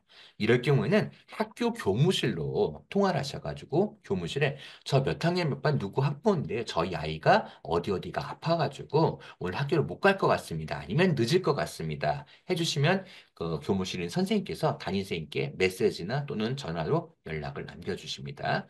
또는 하이클래스나 나중에 소통 이 채널이 생기시면 거기에 남기셔도 됩니다. 그다음에 아이를 데리고서 병원에 가셔가지고 진단을 받아보시고요. 만약에 이 학생이 좀 큰 병이다 이럴 때는 3일 이상 걸릴 것 같다 그런 진단서나 소견서들을 받아두시고요. 2일 이내의 경우에 약봉지 청구받았으면 이 처방전 같은 서류를 갖다 잘 갖추고 계셨다가 아이가 등교할 때 결석기에 함께 제출하시면 되겠습니다. 자, 그러면 결석기까지 잠깐 좀 볼게요. 예, 대부분 학교의 양식은 조금씩은 다르지만 이와 같이 결석 신고서 또는 결석계라고 해서 학년반 이름에다가 기간을 되어 있습니다. 여기 보시면 기간이 날짜가 나와 있죠. 네, 이 날짜는 공휴일을 제한 실질적으로 수업에서 빠진 날을 말합니다. 그래서 그 날짜를 일수로 게재해 주고요. 제출한 서류를 갖다가 밑에 참고하셔가지고 제출 서류를 내주시게 되면 밑에 담임 선생님께서 이 부분을 뭘로 처리하겠다는 내용으로 해서 결석계가 구성이 돼가지고 처리가 됩니다. 네, 내시는 서류 잠깐 좀 보겠습니다. 네, 대부분 어떤 거 쓰죠? 네, 이틀 이내에 결석은 이렇게 약봉지 하셔도 되고요. 약봉지 없으면 이렇게 진료 확인서도 다 가능합니다. 보통 약을 많이 타시니까 약봉지 잘 보관하고 계시다가 만약 온라인으로 제출하시면은 네, 제출하시면 바로 어떻게 해요? 네, 사진 찍어서 보내시면 되고요. 만약에 또 수기, 네, 출력물 제출하신 경우는 약봉지를 뒤에 봉투에 저희서 하시면 되겠습니다. 또 하나는 의계서라는 게 있습니다. 아이가 병원에 가지 않고요. 그냥 집에서 쉴 때가 있겠죠. 이럴 때는 학교마다 이런 기본적인 양식들이 있습니다. 그래서 이 양식지에다가 바로 작성을 하셔서 제출하시면 되는데요. 이런 서류 양식들은 대부분 어디에 있냐면 학교 홈페이지에 이렇게 있습니다. 학교 홈페이지에 보시게 되면 교육 관련 서식이란欄이 있어요. 학교별로 여기 가시면 체험학습 신청서, 뭐 결속 사유서 해가지고 이런 것들이 지침과 내용이 나와 있습니다. 그래서 부모님께서는 혹시 이런 신고 양식이 필요하신 경우에는 여기서 다운 받으셔가지고 활용하시면 되겠습니다. 네. 잠깐 5분 쉬었다가 네, 8시에 잠깐 다시 재개하겠습니다. 자, 그럼 이어서 또 시작하도록 하겠습니다. 자, 지금 중요한 게 이제 그 병결 서류 소견서를 좀 보여드릴게요. 이제 소견서 좀 그 나중에 파일도 잘 보시겠지만 저희가 요번에 12월 1일 때 제일 많이 요즘 폐렴이 돌았어요. 서울시 전체적으로. 그래서 마이코스 플라스마 폐렴이 되었는데요. 이렇게 이런 폐렴도 전염성이 있는 경우에는 저희가 이거를 법정 감염병으로 해서 출석 인정을 해줍니다. 근데 출석 인정을 받기 위해서는 요건이 세 가지가 있어요. 1번, 진단명, 병명이 나와야 됩니다. 전염성 있는 병이라는 게. 두 번째는 네, 며칠부터 며칠까지 치료 또는 격리라는 내용이 들어가 있기 때문에 즉 치료기간, 격리기간이 표시되어야 됩니다. 여기 보면 우리 선생님, 의사 선생님께서 소견서에 며칠부터 등교 가능하다 있죠. 그럼 학교에서는 11월 21일 이전까지는 이 진단일 18일부터 18, 19, 20은 출석 인정을 처리해 주는 겁니다. 그래서 소견서에 정확하게 이 학생이 나올 수 있는 날짜와 등교 가는 날짜가 명시되는 게 중요합니다. 만약에 저희가 보통 독감을 5일을 갖다 출석 인정을 해주는데요. 만약에 선생님께서 이 아이는 몸이 좀 약해가지고 더 오랫동안 치료를 할 필요가 있다, 나올 필요 있다. 그러면은 7일 정도를 명시해 주게 되면은 그 학생은 출석 인정 7일을 해주게 됩니다. 그래서 이런 소견서의 날짜가 굉장히 중요합니다. 자, 그럼 여기를 보시겠습니다. 또 걸리는 게 A형 독감들도 많이 걸려요. 우리 학생들이. 보시되면 며칠 날 진단받아서 며칠 날 진단하고 며칠부터 가능하다. 이렇게 정확하게 이렇게 안내를 해주셨기 때문에 저희는 12월 25일까지는 학교에서는 시작되는 21일부터 25일까지를 출석 인정으로 처리를 하게 됩니다. 그래서 부모님들께서는 꼭 우리 학생이 좀 많이 아프다. 그런 이런 폐렴이다. 독감이다. 또는 수두다. 홍역이다면 꼭 선생님께 출석 가능한 날짜를 진단서나 소교시에 쪽 넣어달라고 해주십시오. 그렇게 되면은 부모님들은 그 기간이 며칠이 되든 뭐 3일이든 4일이든 5일이든 간에 출석 인정을 받습니다. 아까 분명히 말씀드렸죠? 이게 왜 중요하죠? 병결을 학교를 안 나온 거예요. 그렇지만 병결 중에서 이와 같이 전염성이 있어서 바로 격리의 필요성이 있는 것들은 출석 인정을 처리하게 되면 출석한 거로 돼서 출석에서 잡히게 돼요. 상당히 중요한 부분이 되기도 합니다. 그래서 부모님들께서는 혹시 우리가 병원에 갔는데 독감이다, 폐렴이다, 수두다 이러면은 꼭 소견서에 바로 학생이 진료한 날짜가 명시가 되고 출결 가능한 날짜 이런 것들 꼭 명시가 돼서 소견서를 발급받으시기 바랍니다. 이게 시기를 놓치면 또 발급이 잘 안 되는 경우도 있어요. 그래서 꼭 시기를 잘 네, 놓쳐지 마시고 발급받으시기 바랍니다. 다음은 이제 교회 체험학습입니다. 이 체험학습은 중요한 게 뭐냐면 얘도 학교를 나가지 않더라도 이제 수업으로 출석 인정을 해주는 거예요. 자, 우리 부모님들 보면 아버님이 휴가가 모처럼에 나왔어요. 또 어머님이 나왔어요. 자, 근데 애가 수업 가는 날이에요. 자, 아쉽죠? 그렇다고 해서 안 가면 좀 그렇겠죠. 출석 얘가 또 결석 처리되면 어떡할까? 그거 하라고 있는 게 교회 체험 학습입니다. 여기 보시게 되면 가족여행, 농촌체험, 친지방문, 애경사 참여 이런 것들이 있죠. 이런 것들을 보호자와 함께 했을 때 허가를 해주는 겁니다. 중요한 건 여기서 보호자라는 겁니다. 뭐 보호자는 일반적으로 우리 아버지, 어머니, 또 친족 어르신을 말합니다. 이모, 고모, 할아버지, 할머니. 그런데 가끔씩 이걸 갖다가 악용해가지고 학원이나 교회에서 운영하는 캠프에 보호자 없이 보내는 게 있습니다. 이럴 때는 학교에선 체험학습 허가를 할 수가 없어요. 왜냐하면 저희가 출석으로 인정해주면서 이 학생들을 갖다가 허가해준 이유는 부모님이 가시기 때문에 믿고 보내는 건데 학원이라든지 이런 교회는 저희로서는 믿을 수 있지 않기 때문에 안전상 허가할 수가 없습니다. 그래서 꼭 기억하실 거는 보호자가 동행하는 체험학습에 가능하다는 점. 자, 그래서 연간 190일 수업 가운데 10%인 19일이 가능합니다. 그리고 한 번에 쓸 수 있는 거는 10일인데요. 이때 날짜는 공휴일이 포함된 날짜가 아니라 공휴일을 뺀 실제 수업일을 말하게 됩니다. 그리고 만약에 체험학습 일수 초과된다. 연간 20일, 20일에 썼다 그러면 20일차부터는 미인정 결석으로 처리가 되고요. 그리고 한 번에 연간 한도 넘지 않았지만 11일 한꺼번에 썼다. 그러면 10일까지는 출석, 11일차는 네, 미인정 결석으로 처리가 됩니다. 또 중요한 거는 여기서 날짜를 보세요. 요거 잘 요즘에 이게 강화돼 가지고요. 이게 잘 지켜주셔야 돼요. 사전에 허가를 받아야 돼요. 적어도 3일 전까지. 네. 당일을 제출하게 되면 강화된 학교에서는 이걸 인정하지 않고 미인적 결석하고 처리하는 학교들도 많습니다.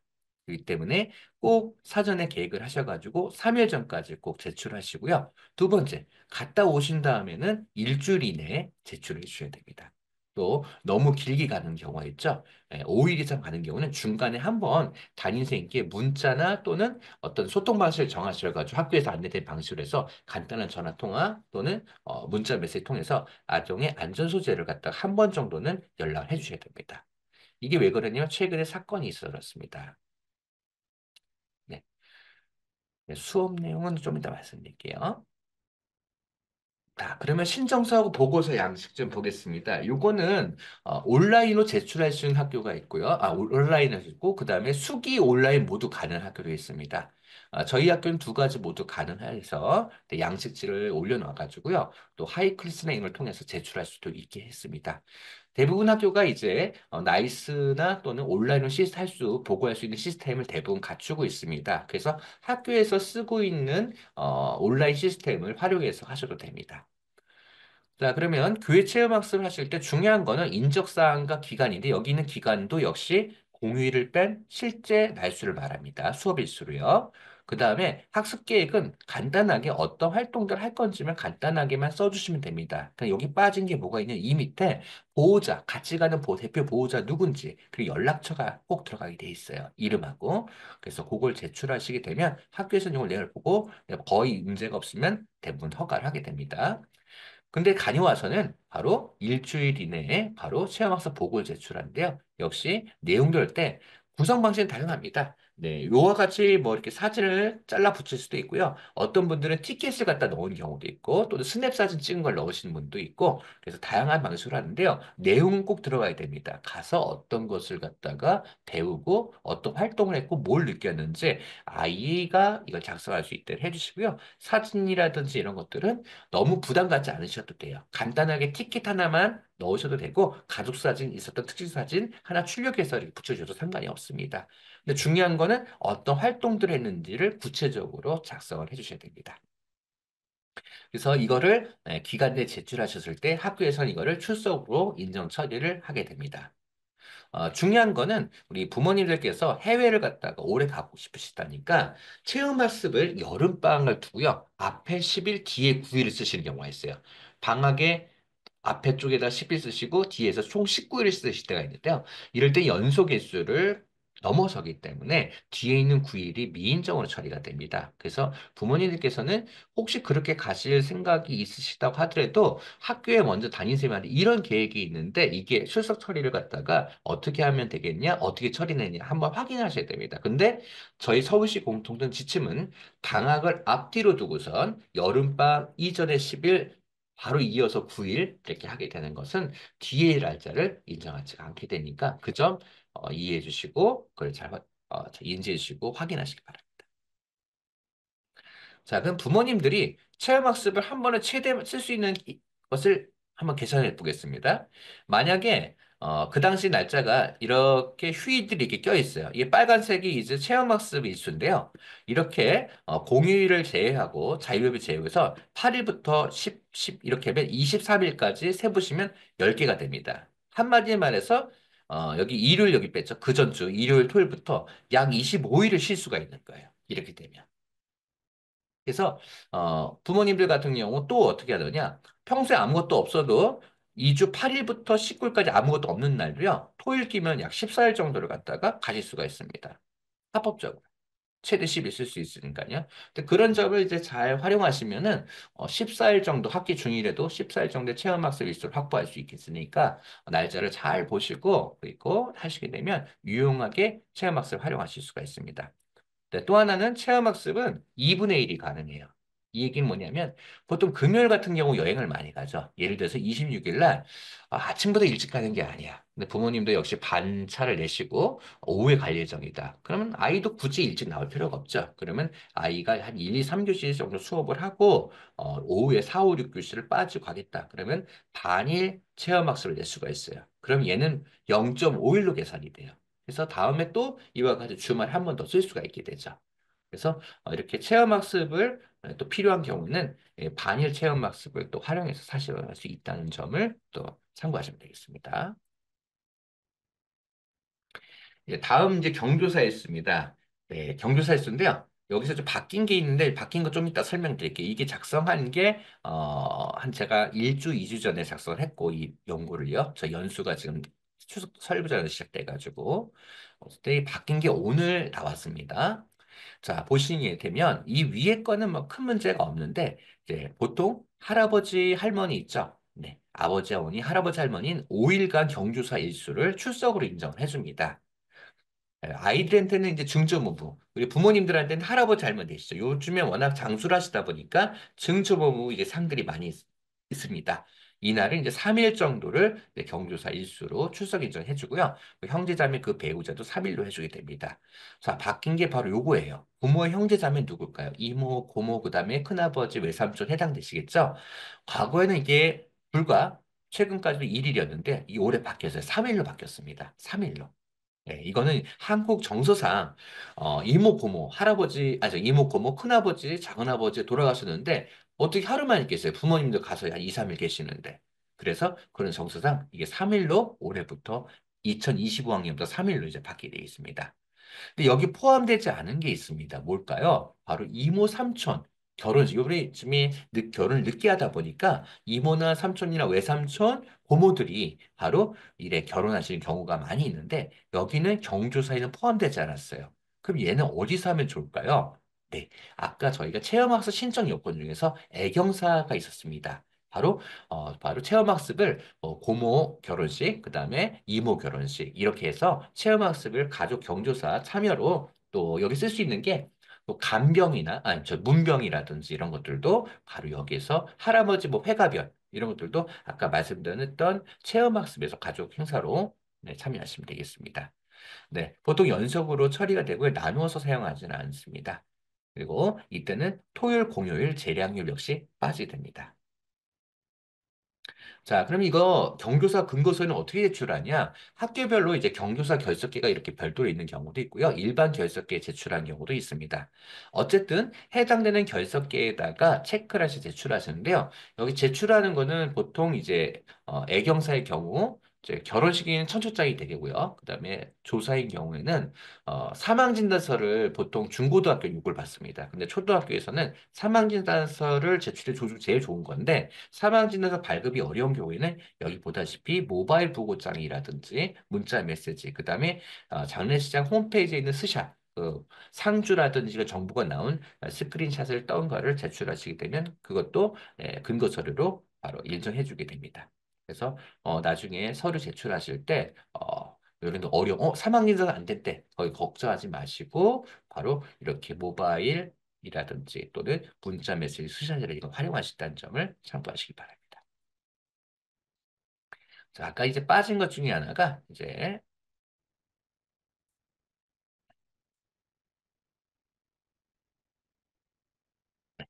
바로 있습니다. 학생 선수가 있었어요. 학생 선수가 뭐냐면 저희 학교에도 이제 피겨 선수 1학년부터 선수 출전 학생이 있습니다. 이 피겨나 이게 운동 선수를 보게 되면 친구들이 결석이나 수업을 많이 빠지게 돼요. 그래서 연간 20일에 한도에서 빠질 수가 있습니다. 근데 그냥 빠지는 건이 아니라 선수 등록을 먼저 해야 되고요. 두 번째, 얘네들마다 시간표를 계산하는 프로그램이 있습니다. 거기에 이제 할 때 등록을 해서 시간을 갖다가 하게 되는데요. 허락을 받기 위해서는 대회 협회에서 오는 공문이 필요합니다. 대회 참가 공문이라든지 훈련 참가 공문을 받아서 그걸 보고서 해당된 시간을 갖다 체크해서 출석 인정하게 되어 있습니다. 이때 시간 단위로 계산할 때는 6시간을 할 경우에 1일로 간주하게 돼요. 그래서 이 범위 내에서 출석 인정 받을 수 있고요. 요거는 계산이 저거랑 달라요. 어떤 거라냐면 나중에 아이가 진급하거나 그 결석이 있으라는 다른 개념이고 요거는 총 이제 120시간 개념에서 출소를 인정해 준다는 점으로 생각하시면 되겠습니다. 여학생 보건 휴가는 한 달에 한 번 정도 나중에 아이가 생리를 할 경우에 바로 특별한 근거서리 없이 학부모 확인서로 이 출석 인정을 월 1회 또는 지각조퇴의 결과를 이제 3회 합쳐가지고 할 경우 1회로 이렇게 쳐주는 이게 있습니다. 구체적인 거는 학교에 이제 안내문을 받으시면 되겠습니다.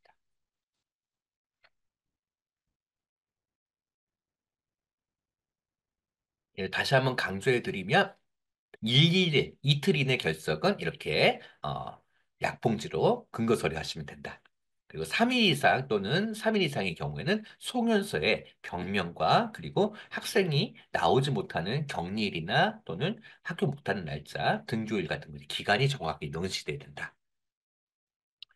그리고 체험학습 보고서는 꼭 3일 전에 제출하시고요. 그리고 일주일 이내에 꼭 보고서를 작성하셔야 됩니다. 그리고 길어진 경우에는 5일 이상이면 한 번 정도는 당일께 연락해서 소재 파악에 대해서 안내해 준다는 거 있습니다. 자, 일반 학생 경우에 아까 이제 어머님인데요. 혹시 우리 학생이 세 번 조퇴를 하게 되면 결석 이래가 아닌가요? 네. 대학 때 그렇게 많이 했었죠. 근데 초등학교에서는 이게 수업이 등록한 거예요. 등록해요. 아침에 와서 잠깐이나 있더라도 조퇴를 하든 아니면 늦게 오든 간에 이 학생 그날 일단은 출결에 참석한 거기 때문에 출석으로 카운팅이 됩니다. 그러니까 이거 개수가 수십 번 할 때도 다 수십 번 다 출석한 거로 인정이 되는 거예요. 그래서 혹시라도 출석 일수가 걱정이 되시는 분들은 잠깐이라도 학교에 와서 조퇴하는 하들 하시게 되면 출석 일수가 모자르게 될 경우에는 그렇게 잠깐이라도 오게 되면 출석 일수를 확보할 수가 있습니다. 네. 그리고 뭐 그 보충 내용의 경우에는 장기 결석이 하는 경우 보충 내용은 학교별로 담임선생님과 하게 됐습니다. 기관지 폐렴 같은 경우는 이게 어떤 증명이 있냐면 이게 제일 정확한 건 세부적인 건 학교 보건선생님과 담임선생님 협의를 제일 잘하세요. 제가 의사나 이런 게 아니기 때문에 수십 가지인데 폐렴인데 종류가 두 가지가 있어요. 전염성이 있는 것과 전염성이 없는 것이 있습니다. 그래서 전염성이 있는 폐렴의 경우에는 법정 감염병으로 인정이 되고요. 출석 일정으로. 근데 폐렴 중에서 전염병이 없는 것들은 해당되지 않습니다. 간단하게 생각하시면 전염성이 있는 의사가 판단한 병은 출석 인정이 된다. 그렇지만 전염성이 없는 병은 이제 출석 인정이 아니다. 그래서 의사 진단서 소개서가 되게 중요한 겁니다. 그래서 의사 진단 소개서에 전염성이 있어 일반 그 폐렴이라 하더라도 바로 전염성이 있다고 거기 기관들과 격리해야 되고 조치가 필요하다. 그런 내용이 들어가 있으면은 출석 인정 들어가야 됩니다. 그리고 날수 제가 말씀드렸지만 출석 인정의 날수는 의사 진단서 소견서에 바로 이 학생이 5일이 필요하다. 그러면 거기 명시가 돼 있으면 5일이 출석 인정되는 거고요. 3일만 돼 있으면 3일이 인정되는 것입니다. 그래서 진단서 소견서를 잘 확보를 하시기 바랍니다.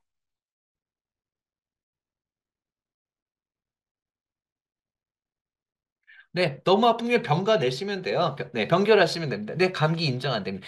어머님들 걱정하시는 게 뭐냐면 예전와 다시 개근의 개념이 중요하지가 않아요. 그러니까 우리가 190일 가운데서 60일 이내로만 빠지게 되면 아이들 진급하는데 이상이 없습니다. 그래 몸이 아프면 안 나오시면 돼요. 우리 아이들이 많이 아파봐야 1년에 한 10일 정도밖에 안 돼요. 그 억지로 병원에, 저기 학교로 보내지 마시고 힘드신 경우에는 아이들 쉬고 병원에 하시면 됩니다. 아무 큰 문제 없습니다. 네. 좀, 네. 어쨌든 제일 중요한 거는 폐렴, 이거는 중요한 진단서가 제일 중요합니다. 저희도 판단한 게 의사가 아니기 때문에, 네. 네. 지각적인 문제. 말씀드렸다시피 지각 때 다 뭐라고 말씀드렸어요? 학교 왔으면 지각 와서 선생님 만나가지고 학교 교실 들어와서 1시간 수업했으면 출석한 거예요. 지각 때 하더라도. 네. 걱정 마시기 바랍니다. 자, 1년에 수업은 자, 지금 190일 했으면 됐죠? 네. 결석이 있잖아요. 아예 못 나온 날 있죠? 네, 190일 가운데 3분의 1이 넘으면 안 됩니다. 64일 이내로 결석을 하면은 바로 학생 진급이 됩니다. 자, 그럼 이제 돌봄 교실로 넘어가겠습니다. 자, 늘봄학교 참 궁금하시죠? 제일 먼저 늘봄학교가 무엇인지 간단한 영상 하나 보고서 좀 시작해 보겠습니다. 늘봄학교란 초등학생 자녀를 둔 가정이 겪고 있는 돌봄의 어려움과 학교 부담을 해소하고자 도입한 제도인데요. 늘봄학교가 도입되면서 지금까지 분리 운영되었던 방과후학교와 돌봄교실은 하나로 통합 운영됩니다. 늘봄학교에서는 희망하는 초등학생 누구나 이용이 가능한데요. 올해는 1학년 대상으로 1학기에는 2,700개 학교에서 우선 운영되고 2학기부터 전국 모든 초등학교로 확대됩니다. 또한 내년에는 2학년까지, 내후년에는 6학년까지 전 학년으로 확대. 네, 이게 작년 자료인데 올해 2025죠? 올해는 초 1, 2 모두 해당되고 내년 되면은 6학년까지 확대가 됩니다. 이용 시간은 정규 수업 전 아침과 정규 수업 후 희망 시간까지 이용 가능합니다. 늘봄학교는 희망하는 모든 초등학교 1학년에게 맞춤형 프로그램을 연중 매일 2시간 2개 프로그램을 무료로 제공하는데요. 2025년부터 운영되는 늘봄허브를 통해 다양한 양질의 교육을 받을 수 있게 됩니다. 따뜻한 돌봄과 교육이 있는 늘봄학교 잊지 마세요. 늘 자, 이거는 이제 일부 학교에서 운영된 예시, 학교별로 다를 수 있는데요. 그냥 참고용으로 한번 운영된 예시를 잠깐 보겠습니다. 올해 밀봉학교에선 각 학교마다 초등 1학년생을 위한 맞춤형 프로그램을 개설했습니다. 이제 막 입학한 아이들의 적응을 도와주기 위해서인데요. 한 초등학교에서 매일매일 진행하고 있는 이 수업. 초등학교 1학년 아이들 정서 발달에 집중한 프로그램입니다.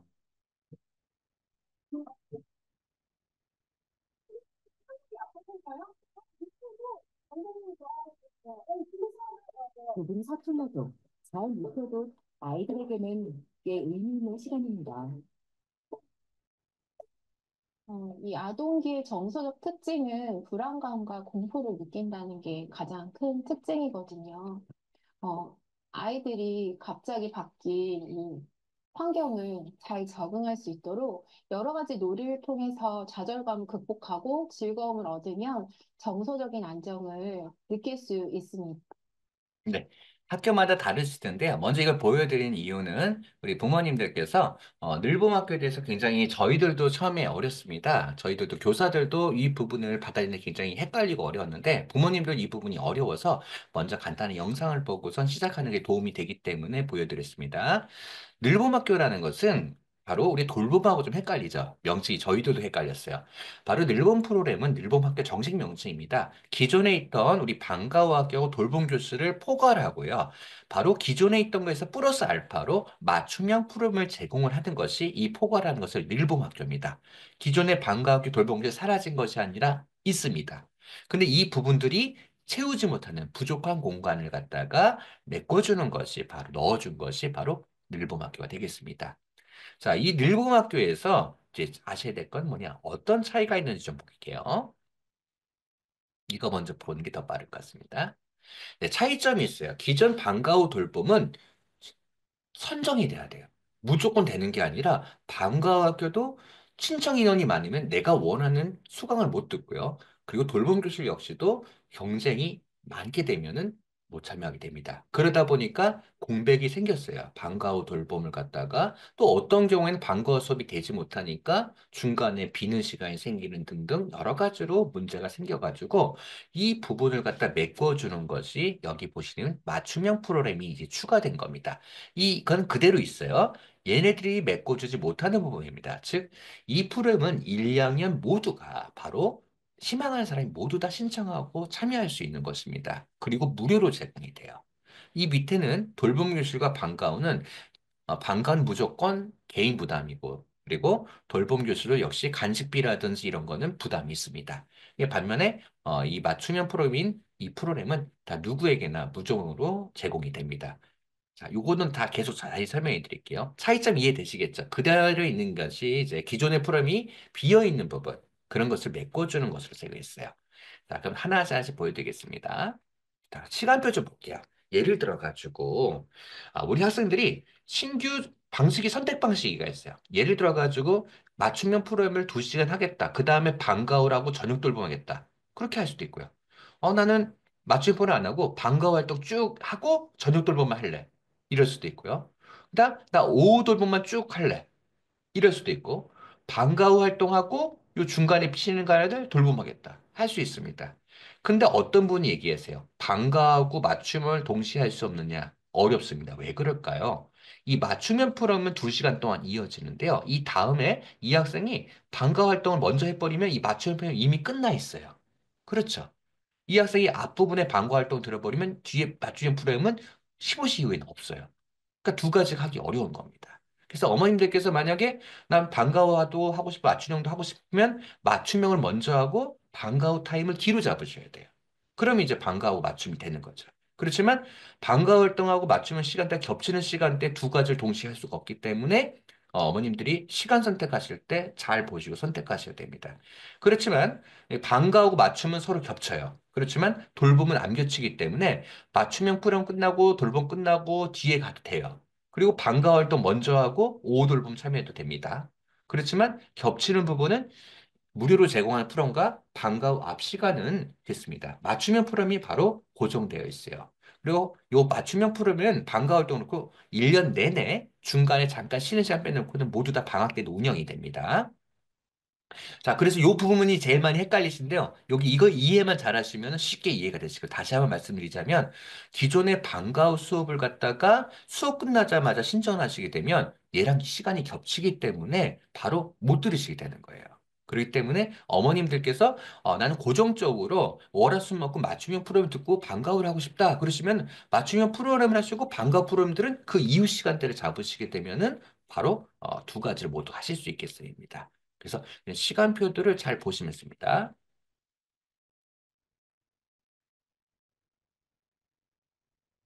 자, 이게 시간표 일반적으로 나온 학교들 건데요. 그냥 요 A 학교, B 학교 곳에 이름은 안 적고 갖고 왔습니다. 아까 말씀드린 학교별로 4교시 날은 12시 40분 이틀 있어요. 그 다음에 2학교는 화수목이 5교시 있는 날이에요. 그럼 시간대가 시작 시간대가 되는 겁니다. 그러면 이제 월요일 같은 경우는 12시 50분부터 늘본 맞춤형 수업이 시작되는 거고요. 그다음 화수목의 경우는 13시 40분부터 이제 시작이 되는 거예요. 여기 표시는 안 돼 있지만 여기 이제 1시간만 하는 게 아니라 이어서 2시간씩 이어서 있는 프로그램이 되게요. 네. 그리고 이런 프로그램들은 학교마다 조금씩 시작 시간대가 조금 다르지만 대부분 앞에 배치되어 있어요. 왜냐하면 우리 학생들이 모두 참여해야 되기 때문에 바로 수업 시간이 끝난 시간과 맞춰서 공백을 최소화하기 때문에 수업이 끝나고 나서 맞춤형 프로그램의 시간대가 있습니다. 만약 우리 학교 늘 보면 이렇게 돼 있다. 그럼 어머님들 이제 월요일 수강하실 때 이것도 하고 싶으시고 방과 후 싶으면 방과 후 어떤 시간대 해야 될까요? 실사시 20분 이후에 방과 후 프로그램 선택하시면 되는 거예요. 자, 이날은 어떻게 해야 될까요? 이날은 이제 일찍 끝나는 날은 이제 호는 시간에 맞춰가지고 늘봄을 신청하신 것과 그리고 어떤 분은 이런 질문 하십니다. 뭐냐면 선생님 저 화수의 앞부분에 맞춤형 프로그램을 안 듣고 방과 수업을 듣고 싶은데 어떻게 해내요? 솔직히 네, 이 부분은 학교별로 확인해 보셔야 돼요. 네.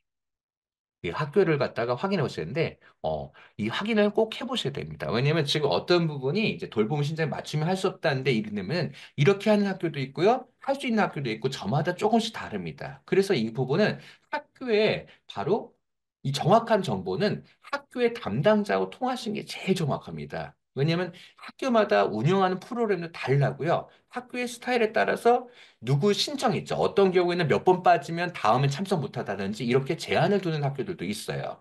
그렇기 때문에 제일 정확한 정보는 바로 늘봄 프로그램 안내를 갖다가 정확히 담당자 통하시는 겁니다. 네.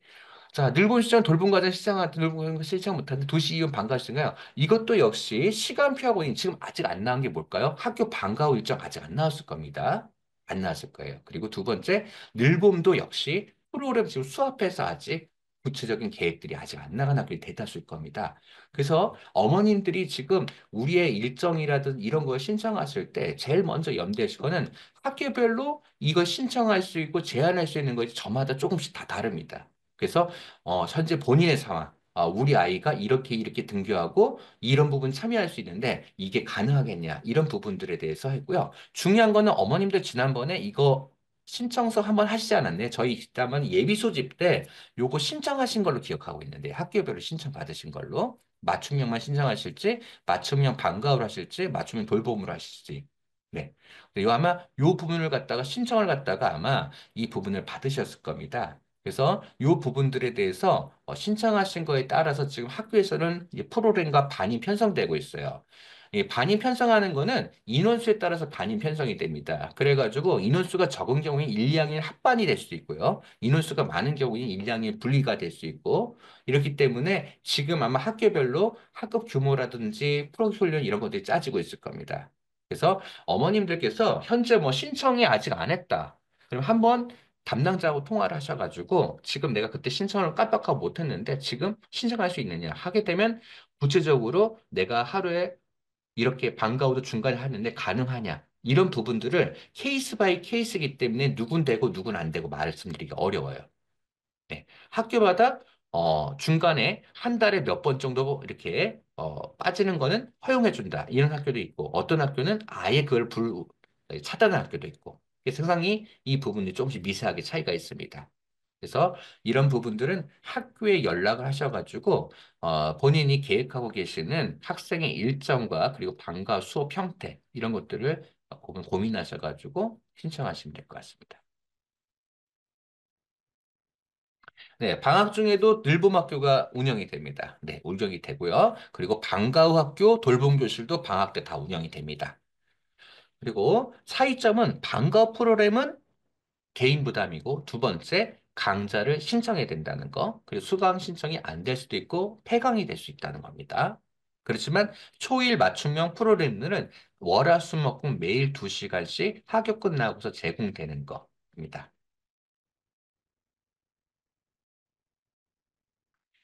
자, 그리고 우리가 다니는 학교에서는 여기다 전화하실 필요 없어요. 여기도 지금 학교별로 케이스 너무 다르기 때문에 답변을 정확하게 못 해드려요. 자, 그럼 어디다 전화하면 학교에 늘봄 실무사라고 있습니다. 저희가 학교의 선생님들 말고 교무실과 행정실에서, 아니, 교무실과 과학실 등에서 업무를 담당하시는 저희가 이제 실무사님 주무라고 부릅니다. 네. 그래서 이 늘봄 프로그램을 갖다가 이제 궁금하신 점이 있으시면 이제 전화를 하셔가지고 늘봄 실무사하고 통화를 하고 싶다고 하시면은 네, 하실 수가 있어요. 자, 이게 돌봄은 이제 학기 초에 받아서 이제 1년에 보통 하시고요. 이제 늘봄은 방학마다가 아니라 늘봄은 이제 아마 학기마다 신청을 받을 겁니다. 네, 학교에. 네, 돌봄은 보통 1년 단위로 학기 신청하고요. 또 하나는 늘봄하고 돌봄도 학교의 상황에 따라서 돌봄은 좀 이따 말씀드릴 텐데 돌봄의 경우에는 중간에 여유가 되면 받아주는 학교도 있습니다. 그래서 역시 돌봄의 경우에서도 문제가 생기거나 또는 추가 입금이 필요하시면 돌봄이 이미 끝났어요. 신청이 1월 17일 정도에 끝났는데 혹시 빈 자리가 있으면 네, 받아줄 수도 있습니다. 어느 학교에서는. 그래서 꼭 한 번은 확인해 보시는 게 제일 좋습니다. 네, 불이익을 주는 데도 있습니다. 돌봄 신청 후에 계속 빠진 경우 다음 신청 때 이렇게 불이익을 주는 학교도 있습니다. 네. 그렇기 때문에 제가 세부적인 그런 그 페널티라든지 운영 방식은 학교마다 차이가 있기 때문에 꼭 한번 하셔야 됩니다. 자, 돌봄 말씀드릴게요. 예, 돌봄은 우리 부모님들이 과거에도 제일 많이 신청하신 건데요. 현재 아이들의 수가 많이 줄어들기 때문에 대부분 1학년 학생들은 거의 신청하면 거의 다 됩니다. 심지어는 저희 학교 같은 경우는 4학년까지 받아주고 있어요. 그래서 학교에 따라서는 여유가 있는 학교에는 돌봄의 경우에는 추가 입급이라든지 아니면 학년이 3, 4학년 때도 돌봄 교실을 신청할 수 있는 여유를 줍니다. 여기 말하는 것은 오후 돌봄입니다. 이미 얘는 1월 17일 날 이미 끝났고요. 혹시라도 추가 입급이라도 이런 게 필요하시다면 문의는 한번 하세요. 그때 아마 자료가 예비 소집 때 돌봄 교실 신청에 대해서 이렇게 간접 통신이 이렇게 나갔을 겁니다. 그리고 보시게 되면 여기는 저희 학교 전화번호고요. 거기 보시되면 아마 연락처 어디로 하라는 연락처들이 있을 겁니다. 그래서 거기서 한번 확인해 보시면 되겠습니다. 자, 그럼 돌봄 교실 좀 헷갈리셔가지고 돌봄 교실도 여러 가지가 있습니다. 1번, 아침 돌봄은 얘는 1학년부터 6학년까지 필요한 애들 모두 다 받아줍니다. 부모님들 일찍 출근하시는 분들 계시죠? 네, 그래서 1학년, 6학년 상관없이 얘네들의 경우는 학교에 지정된 돌봄 교실 장소로 가셔가지고 아이가 요 가가지고 있으면은 이제 추가 돌봄입니다. 대개 이 아침 돌봄은 따로 신청을 받지 않고 애가 해당 장소로 가게 되면 바로 거기서 돌봄 교실에서 이제 돌봐주는 경우가 많고요. 또 상황에 따라서는 신청을 갖다 1년에 이용할 사람, 어느 때고 이용할 사람 이렇게 받는 경우도 있습니다. 근데 열려있는 것은 따로 얘는 간식을 주거나 프롬이 있는 게 아니고 선생님이 한 분 계셔가지고 일찍 오는 학생들 독서 활동과 놀이 활동을 갖다가 지도하시고 간전 지도를 하십니다. 요건 따로 이렇게 인원수 제한이 없다는 마치 돌봄.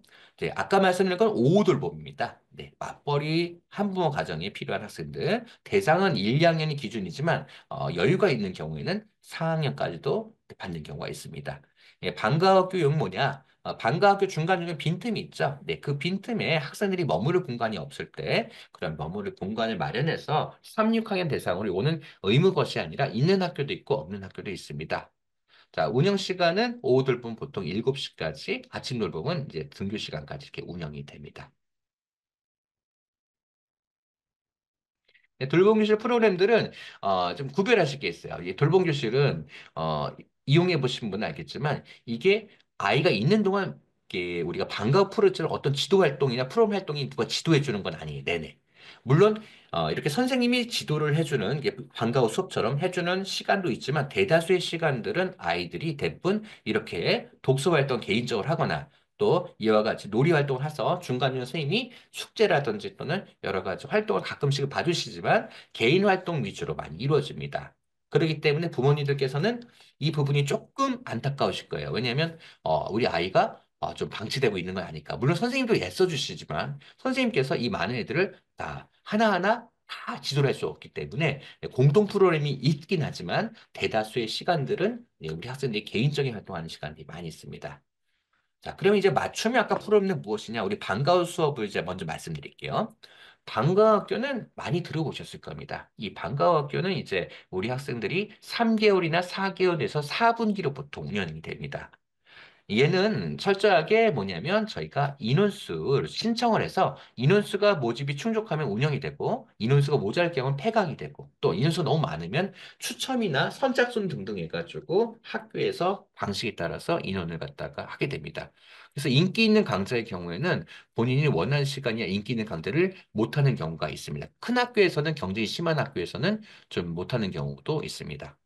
운영부서는 이렇게 있는데 대다수가 있는데요. 운영부서는 학교별로 차이가 있는 게 학부모님들의 되게 영향이 크더라고요. 학부모님들께서 학교 이게 방과후 조사라든지 연말 교육과정 조사를 하실 때 이런 부서를 좀 만들어주세요 하는 게 의견이 굉장히 많이 나오게 되면 이 방과후 부서에서는 개설 검토를 하게 됩니다. 그래서 이 개설 검토를 해서 많은 의견이 나왔다. 그리고 검토해 볼 필요가 있다면은 부서를 개설합니다. 그래서 인원이 충족하게 되면 그 방과 후 과목은 개설이 돼서 운영이 되는 거고요. 개설했는데 인원이 안 들어온다. 그러면 이제 폐강이 되는 겁니다. 그래서 이런 것들은 결국적으로는 부모님들께서 많이 학교 활동에 의견을 표시하게 되면 이 방과 후 과목들은 수강 과목들은 이제 바뀌게 됩니다. 자, 그래서 방과후 방식은 이제 먼저 가통을 보여드릴게요. 대부분 학교에서 이렇게 나갑니다. 몇 학년도 몇 분기 수강 신청 안내해가지고 기간, 수강일, 그다음에 환불을 하게 되면 언제까지 그만두게 되면 언제 뭔만큼 환불하고 이런 내용으로 환불 기준, 추첨하는 날짜가 언제고 어떤 방식인지 이렇게 가정통신문이 나갑니다. 부모님께서는 이 마감 시간이나 이 방식들을 잘 보신 다음에 그 날짜에 맞춰가지고 계시다면 여기 보시면 네, 모집이 초과된 부서는 네, 추첨을 한다. 또 미달 부서는 선착순을 한다. 이렇게 나름대로 기준이 있습니다. 그래서 그 기준하고 날짜를 잘 체크를 하고 계시면은 되겠습니다. 자, 보면은 학교에서는 그냥 나가는 게 아니라 이제 부서를 소개하는 이런 책자나 팜플렛 같은 것이 나가게 됩니다. 예, 팜플렛의 내용을 잠깐 좀 확대된 걸 보여드릴게요. 자, 보시게 되면 브레인 바둑, 12A, 16P 이런 식으로 나가야 됩니다. 이 뜻은 뭐냐? 이게 A반과 B반이에요. 근데 시간대를 보시면 어떨까요? 다릅니다. 앞에 시간은 우리 1, 2학년들이 수업 끝나자마자 연결될 수 있게끔 13세부터 15시까지 이렇게 돼 있고요. B반은 이어서 하는데 여기 보면 반이 1학년부터 6학년이 되어 있습니다. 이건 왜 그랬을까요? 네, 이유는 간단하죠. 보시게 되면 이 같은 날 여러 가지 부서가 1, 2학년에 대해서 이루어집니다. 화요일에 뭐 토탈 공회도 화요일이죠. 나 이것도 하고 싶어, 이것도 하고 싶어. 어떻게 될까요? 네, 만약 앞부분에 있으면 우리 1학년 중에서 하나를 포기해야 되겠죠. 그래서 두 개 다 하고 싶은 경우에 앞반 신청하고 브레인바둑은 A반 신청하고 그다음에 토탈공에 B반 신청하면은 연달아서 두 개를 수강할 수 있게 되죠. 그래서 이렇게 대상은 학교마다 3, 6학년 경우도 있고요. 이 반 대상은 모집 대상이 어떤 대상인지를 학년인지를 잘 보시고 넣으셔야 됩니다. 수강료하고 재료비의 경우에는 바로 이 분기 전체에 대한 금액이 되겠습니다. 그리고 교육 내용과 장소를 잘 보셔가지고 바로 어떤 수강을 할지 날짜와 이걸 잘 보시고 또 주변 학부모님들한테 어떤 과목이 우리 아이에게 잘 맞는지 또는 도움이 되는지 이걸 보시고선 신청 계획을 잡으시면 되겠습니다. 자, 이렇게 되면 이렇게 다양하게 뭐 배치도도 나오고 다양하게 학교가 되어 됩니다. 뭐 여러 가지 소개를 잘 해요. 그래서 여러 가지 이 자료들을 보시고서 시간, 장소 이런 걸 보시고 이걸 보시게 되면 이제 플랜이라든지 한데요. 방과 후 과목 개설은 일반적으로 어떤 학교는 작게 잡는 10명 이상 또는 뭐 15명 이상 해가지고 기준선이 조금씩은 다르집니다. 그렇지만은 그 부분에 있어서는 학교 내부적으로 몇 명 이상 하면 개설한다는 그런 기본적인 내규나 규정이 있기 때문에 그에 맞춰서 학교에서 안내가 나오게 됩니다. 자, 그러면 신청은 어떻게 되느냐? 대부분이 이제 코디마스터라는 프로그램 또는 이 방과후 신청 프로그램을 많이 쓰게 됩니다. 부모님들께서 이제 제출하신 그 학부모 연락처를 기반으로 해가지고 방과후 부서에서는 담임 선생님들에게 연락처를 받아서 동의를 받은 연락처를 받아서 그거를 이제 학부모님께 이렇게 링크를 보내게 됩니다. 학부모님들은 이 링크를 갖다 누르시게 되면 방과후 수강 신청 부분으로 이제 들어가시게 되고 여기에 정보는 우리 학부모님 연락처랑 학생 정보를 일치화시켰습니다. 연계시켜 놨기 때문에 이 번호로 접속하게 되면은 몇 학년 반 누군지 딱 뜨게 되어 있습니다. 그래서 거기에 맞춰서 먼저 계획하셨던 거, 어느 거 신청해야지, 이런 것들 생각하시는 것들 맞춰가지고 신청을 하시면 되겠습니다. 조금 더 확대를 해보자면, 네, 이렇게 대부분 나옵니다. 이렇게 보면 개별 문자 오시게 되면 신청을 갖다가 눌러보시고, 여기에 수강 신청하셔가지고, 이렇게 확인을 하시면 되겠습니다. 학교에 따라 나중에 결과가 통보가 돼요. 이렇게 어떻게 되면, 이제 뭐, 견적됐다, 또는 조회 신청 몇 순이다, 또는 이런 식으로 하면 거기에 맞춰서 해야 됩니다. 그 재신청 부분에 대해서는 아까도 이제 제가 가통에서도 일부가 나왔지만요. 재신청 부분 미달, 네. 이미 차인 데는 못 들어가고 대부분의 이제 방과 후 추가를 할 때는 미달된 과정들이 있습니다. 거기에 추가 신청을 하시는 경우가 있어요. 아까 가통 잠깐 보여드릴게요. 자, 여기 보시게 되면은, 초과된 거 끝났죠. 그럼 이미 차 있는 부서는 이제 안 되고요. 미달 부서에 대해서 추가 신청 기간이 이렇게 돼 있습니다. 이럴 때는 이제 선착순으로 진행되거나 또는 다시 또 추첨하는 경우도 있는데요. 이 미달 부서에 대한 기간이 또 나오게 돼 있습니다. 거기에 맞춰서 만약에 못 들어가신 경우 재신청을 하시면 되겠습니다. 학교마다 재신청 이런 부분들이 조금씩은 다르기 때문에요. 이 부분들은 학교 가정통신문에 이런 모집 요강이나 접수 요강들을 잘 보시면 되겠습니다. 그래서 우리 부모님들께서 만약에 옆반 저기 어머니나 아버지는 받으셨대 이 문자를. 근데 내가 안 오지? 그러면은 이 전화번호가 어머님이 기입하신 전화번호가 이제 잘못 입력이 됐거나 또는 잘못된 경우가 있으니까요. 혹시 그런 경우에는 담임 선생님을 하시면 건너예요. 어디로 연락하면 돼요? 학교마다 돌봄 담당자가 있습니다. 그래서 학교로 전화하셔가지고 담당자하고 연결하셔가지고 담당자하고 몇 학년 누구 학부모님인데 제 전화번호인데 다른 반 학부모님들은 이 문자 메시지 반가워 시점 왔는데 저희는 안 왔어요. 한번 전화번호 좀 확인해 주시면은 네, 확인 절차를 거셔가지고 다시 재송부 받으셔가지고 신청하시면 되겠습니다. 대부분 추첨이기 때문에 뭐 하루 늦는다고 하셔가지고 큰 문제 되는 경우는 별로 없습니다. 물론 가끔씩 경쟁이 치열한 학교들은 홈페이지로 받는 경우도 있더라고요. 선착순으로. 저도 이제 과거에 저희 아이들이 이제 초등학교 때 워낙 그쪽 방과후가 인기가 좋아가지고 가족들이 모두 홈페이지 컴퓨터를 노트북 앉아가지고 시간 맞춰서 누른 경우 있는데 요즘은 이제 그렇게 선착순보다는 대부분 추첨으로 많이 진행을 하고 있습니다. 방과학교 인솔 잘 말씀해 주셨는데요. 방과학교 인솔은 1학년의 경우에는 첫 주나 둘째 주 정도를 선생님이 교실로 오세요.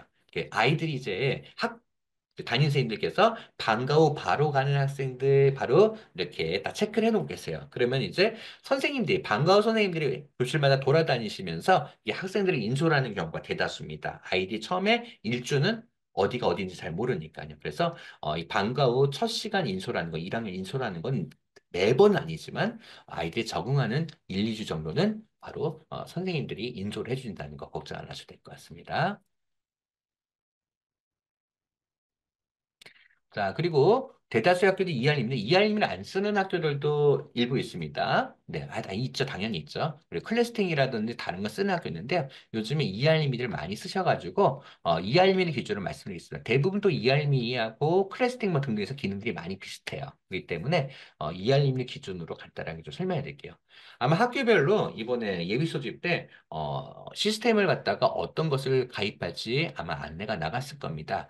꼭 가입해 주실 게 학교에 요즘엔 종이 가정 통신을 사용하지 않고 거의 다 이런 시스템을 이용해서 바로 온라인으로 안내를 하고 있습니다. 웹으로. 그래서 혹시라도 가입이 안 되신 분들은 가입을 안내를 받아서 꼭 하시면 되고요. 어렵지 않으세요. 금방 가입이 됩니다. 이알림의 경우에는 부모님이 모두 다 가입하실 수 있어요. 아버님도 가입할 수 있고 어머님도 가입할 수 있습니다. 필요에 따라서는 뭐 조부모님이 주로 안내를 아이들이 있었다가 조부모님이 한문을 또 추가로 하실 수도 있습니다. 그래서 이알림이 가입이 안 되신 분들은 이제 가입을 하시면 되고요. 자, 이알림이가 이게 중요한 기능 중에 뭐냐. 물론 이제 가정통신문들이 많이 나가지만 더 중요한 건 뭐냐면 학부모님들께서 어떤 학부모 연수라든지 아이들 캠프, 방학 캠프 신청이라든지 이것이 거의 다가 알림이로 회신 기능으로 하게 돼 있습니다.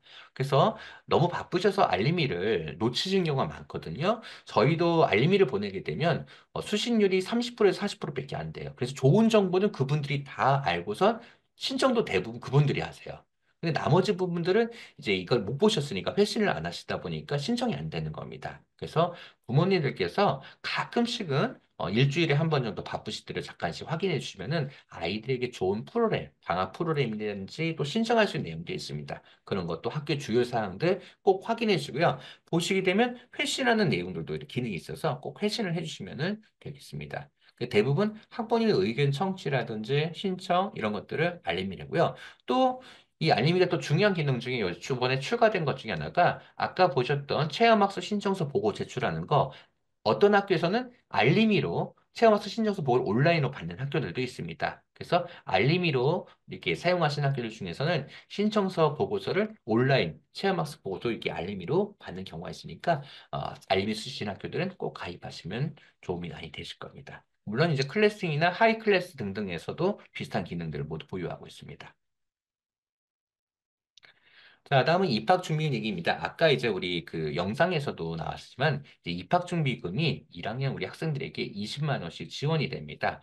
1학년 입학준비금은 이제 어떻게 지원이 되느냐? 네, 바로 부모님들께서 곧 지나지 않으면 저희 학교에서는 이미 부모님들의 연락처를 갖다가 이제 저희가 받은 상태고 이제 알고 있습니다. 근데 이제 이 신청은 누가 하느냐? 바로 부모님들이 이제 신청을 하셔야 돼요. 저희 기본적인 아마 안내가 저희 학교에서 제가 이제 저희는 이제 저희 학교 학부모님들한테 신입사원한테 문자 메시지로 신청하시라는 요 부분과 안내와 요 링크를 보내드릴 거예요. 그럼 여러분 학부모님들께서도 아마 이걸 받으시게 됩니다. 자, 그 링크를 누르시게 되면 이렇게 연결이 돼요. 지금은 이게 아직 2월 24일부터 접수다 보니까 이게 활성화 안 돼 있는데 여기 이제 신청이라는 버튼이 나올 겁니다. 여기 연계되면 여기 이제 학부모님이 이제 우리 학생이 다니게 될 학교 초등학교 이름 그 다음에 두 번째, 학생 이름, 생년월일 세 가지를 정확하게 기재해 주시고 신청을 하시게 되면 됩니다. 그럼 학교에서는 입학생 명단하고 대조해가지고 담당자들이, 우리 학생 맞아요 하면은 이제 접수가 완료가 됩니다. 혹시라도 이제 실수하는 경우가 있어요. 저희 학교가 우면인데 주변에 비슷한 학교도 있어요. 우설, 뭐, 우암, 이렇게 이 형태 있는데 어머님이 가끔 헷갈리셔가지고 학교명을 틀리신 경우가 있어요. 이럴 경우에는 취소하신 다음에 다시 재신청하시면 되겠습니다. 그리고 실제 입학을 해야지 학교로 가야지만 이제 받으실 수 있습니다. 그리고 2학년 때 못 받아요. 1학년 때 이제 받는 겁니다. 자, 이렇게 이제 신청 내용 누르시게 되면 여기 보시다시피 이게 확인이 되면 신청 종료 화면 보통 이제 3월 아마 초순쯤이면 받으실 수 있을 거예요. 핸드폰 맵으로 이제 서울 이제 포인트 웹으로 이제 됩니다. 서울페이로 지급이 돼요. 비플페이나 지맵으로 포인트로 됩니다. 여기 한 20만 원 정도 포인트가 들어가게 되고요. 학생들이 학교 생활 필요한 의료식 가방 이렇게 필요한 것들을 제로페이 가맹점에서 하시면 됩니다. 11월 30일까지 써주셔야 되고 안타깝게도 안 쓰시고 깜빡하시고 야 나중에 써야지 하다가 못 쓰시고선 요거를 날리시는 경우도 이제 있으세요. 그래서 잊지 마시고 대부분 3월 달에 쓰시면 좋을 것 같습니다.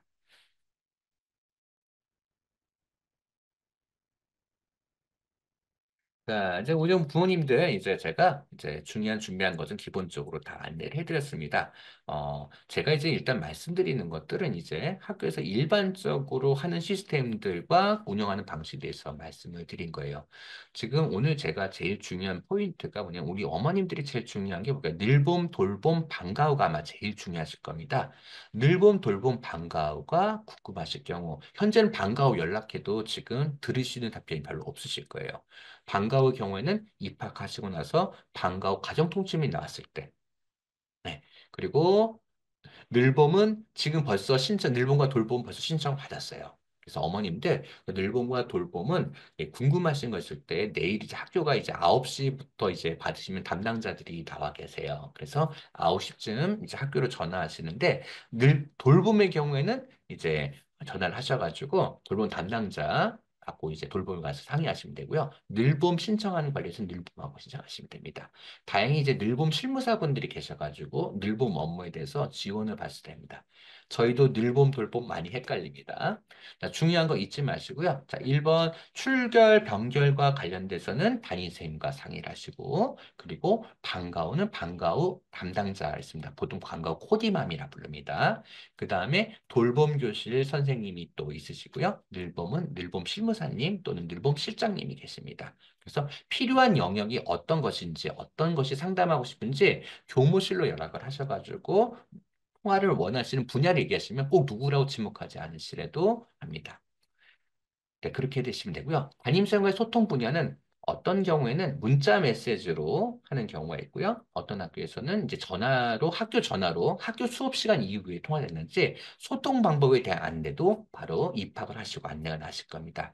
그 소통 방법 안내에 따라서 담임선생님과 이알림이 또는 문자 메시지 선생님 번호가 투 넘버로 운영하신 데가 있어요. 그래서 그 두 번째 전화기로 통화하시는 경우가 있습니다. 그리고 돌봄과 늘봄은 이제 동일학년은 대부분 하려고 하는데 섞이는 인원수에 따라서는 일량이 섞일 수도 있어요. 어, 이하님이 부모 둘 다 한부만이군요. 아, 시스템 상으로는 둘 다 가능합니다. 그런데 지금 아마 이쪽 학교에서는 제가 봤을 때는 아마 그 관리 어려움 때문에 한 분만 한다는 것 같은데 이 시스템 상으로는 두 분, 세 분 다 모두 가능합니다. 네.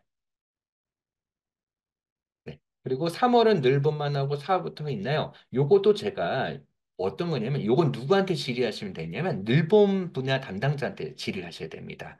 네. 4월부터 방과후 돌봄, 방과후 역시도 3월 달에 신청이 끝나요. 네. 네, 맞습니다. 지금 이제 올해가 좀 이해해 주셔야 된 게요. 이 일본 분야가 작년에 들어왔습니다. 그리고 학교에 지금 본격적으로 실무사가 배치가 돼서 하는 게 올해 이제 3월 달이 처음입니다. 저희도 지금 이런 분야에 대해서 학교도 많이 지금 첫 단계다 보니까 학교별로 적응하는 방식이라든지 이런 게 조금씩 다르고 어려움이 있습니다. 그래서 자, 그래서 이런 부분들을 갖다가 어머님들 지금 힘드시겠지만은 이제 제일 중요한 게 학교의 안내가 1번이고요. 두 번째는 궁금하시고 헷갈리시는 분은 바로 담당자와 통하는 게 제일 정확한 방법입니다. 그래서 지금 어머님들 조금 이 늘봄 돌봄은 지금 굉장히 교육청에서도 지금 굉장히 시작한 단계다 보니까 어려운 점이 있다는 좀 양해해 주시겠습니다. 네. 아, 지금 저도 올해, 작년에 안 그랬는데, 올해 늘봄이 도입되면서도 제가 늘봄 담당자가 아닌데, 제가 이 부분을 설명을 해줄 수밖에 없고, 누구 궁금하셔야 되는데, 제 입장에서도 저도 열심히 여러분이 알아보고 했지만, 느꼈던 거는 학교마다 이 준비하는 방법과 하는 방법이 조금씩은 다릅니다. 그래서, 아, 여기선 됐는데, 아까 지금 이하님이 아까 말씀하신 것처럼, 어느 학교에서는 두 개 다 신청을 받아줬는데, 하는 것처럼 이 운영 방식이 조금씩 다를 수밖에 없습니다.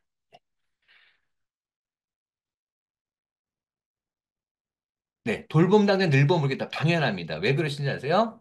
네, 늘봄학교 담당자가 있고요. 돌봄 교실은 옛날부터 별도로 해왔어요. 그렇기 때문에 돌봄 교실 담당자 부분은 본인이 하시는 그 돌봄 업무밖에 모르는 시간 많아요. 늘봄 담당자분은 돌봄하고 방과 모두 가능해서 그래서 이 부분이 좀 가능한 부분입니다. 지금 방과후 아니면 늘봄을 해야 된다. 이거 지금 학교별로 지금 다른 부분 때문에 많이 힘드실 건데요. 제일 헷갈리고 덜 하시는 방법은 내일 전화를 하십시오. 내일 전화하시면은 지금 제 얘기를 듣고 이 부분에 의문점이 드신 분이 있을 거예요. 그 부분을 또 학교에서 받은 자료를 해고서 애매하신 부분, 질의하고 싶은 거를 잘 메모하셨다가 질의를 하시면은 저한테 배우실 겁니다. 네, 늘봄, 네, 돌봄 헷갈리죠? 네. 아마 이 부분 아마 힘드실 겁니다. 저도 지금 처음 시작하는 단계고 아직 준비한 단계다 보니까 제가 이 늘봄 돌봄 제가 학적 분야나 이런 분야는 제가 전문이지만 저도 늘봄 돌봄이 전문이 아니다 보니까 학교별로 다른 부분은 충분히 답변 못 드리는 거 양해 부탁드리겠습니다. 네. 마지막으로 한 번 더 체크할 거 체크했습니다. 네. 아이고, 네. 그래도 고생이 참 많으셨습니다. 네. 늘봄 돌봄 네, 정말 말고요. 이 늘봄들봄은 결국적으로 이제 하시게 되면은 이제 설명드리지만 금방 적응하게 되십니다. 이제 학교마다 이제 그 룰이라든지 시스템이 이제 맞추시게 되면 그건 금방 적응하시는 거고요. 그거보다 더 중요한 거, 늘봄들봄보다 더 중요한 거, 제가 앞에 말씀드렸던 출결, 체험학습 이런 부분들이 실질적으로는 1학년부터 6학년이 모두 중요합니다. 이 내용도 잘 보시고, 네, 잊지 마시고 네, 참고하시고요. 자료 다시 한번 올려드릴 테니까요. 그 자료 올려드리면 혹시 이것들 잘 갖고 계시다가 이 유효기간이 있어요. 얘네들 지금 어머님들 지침이 1년마다 바뀌어요. 1년마다 바뀌기 때문에 이 내용이 내년 가면 일부 내용들은 바뀌게 됩니다. 그래서 이 자료들은 참고용으로 갖고 계시고 1년 지나면 이제 파스하시거나 다른 자 대체를 하시면 되겠습니다. 제 자료 다시 한번 올려드리겠습니다. 네. 이상으로 모두 마치겠습니다. 부모님들 건강하시고요. 지금 늘봄들봄 이제 헷갈리는 부분들, 요것들은 이제 교육청도 준비하고 있고 학교 다니면서도 열심히 준비하고 수올란을 수습하려고 노력하고 있습니다. 그래서 그거보다 더 중요한 게 우리 학생들이 학교에 잘 적응하고 행복하게 살아가는 게 중요하고 늘봄들봄은 그 두 번째입니다. 정규 교육과정인 교육과정입니다. 방과후 교육과정입니다. 그래서 학교의 정상적인 교육 과정에 잘 적응하고 안착할 수 있도록 학교도 열심히 노력하고 있습니다. 학교 잘 소통하시면서 행복한 1학년 되시길 바라겠습니다. 감사합니다. 다음으로 좀 말씀드리자면, 작년에 우영이가 보니까 어떤 일이 있었냐면, 기본 맞춤형 교육을 나오신다고선 수시로 상황에 따라서 빠지시는 분이 많다 보니까, 담당하시던 늘봄 팀에서 이렇게 하다 보니까 이런 어려움이 있다. 좀 제약이 필요하겠다. 좀 페널티가 필요했다. 이런 부분들의 의견이 좀 나왔었습니다. 그러다 보니까 학교별로 그 부분에 대해서 좀 운영하는 데 있어가지고 학생들이 지속적으로 다닐 수 있게 이런 부분들을 고려하다 보니까 학교별로 이 부분에서 떤 학생이 몇 번까지 참여할 수 있는 데서 빠지게 되면은 뭐 제한을 둔다 뭐 이런 부분들이 나온 학교들이 나오게 되었습니다. 그래서 저희가 뭐 인원이 자기 원하는 데 들어갔다 나갔다 하면 제일 좋겠지만은 이제 학교에서도 이제 인원수를 이제 계획하에서 뭐 준비된 프로그램이나 이런 게 있다 보니까 이런 부분에서 좀 학교마다 이런 어려움이 있는 학교에서는 이런 제약이 들어가는 게 있습니다. 그래서 이해해 주시면 감사하겠습니다. 이 맞춤형 프로그램이 솔직히 말씀드릴게요. 학교마다 케이스 바이 케이스여가지고요. 강사가 세 부류로 들어옵니다. 담임선생님들, 즉, 선생님들이 들어오시는 경우가 있고요. 현재 공립학교 선생님들이. 두 번째는 방과 후 강사가 이제 프로그램 달리해서 들어오는 경우. 세 번째는, 아예 새로 뽑는 경우가 있는데요. 이게 참 그래서 학교도 고심이 많아요. 그래서 이게 방과 후도 보면은 좋은 강사가 있고 나쁜 강사가 있는 것처럼 학교별로 넓은 맞춤 프로그램이 굉장히 강사를 잘 구성하는 데는 이제 만족도 높은데요. 아마 대다수 학교들이 작년에 시행착오를 겪어가지고 올해 좀 많이 강사진이 개설되는 걸로 알고 있습니다. 그래서 작년보다는 좋아질 거로 생각이 듭니다.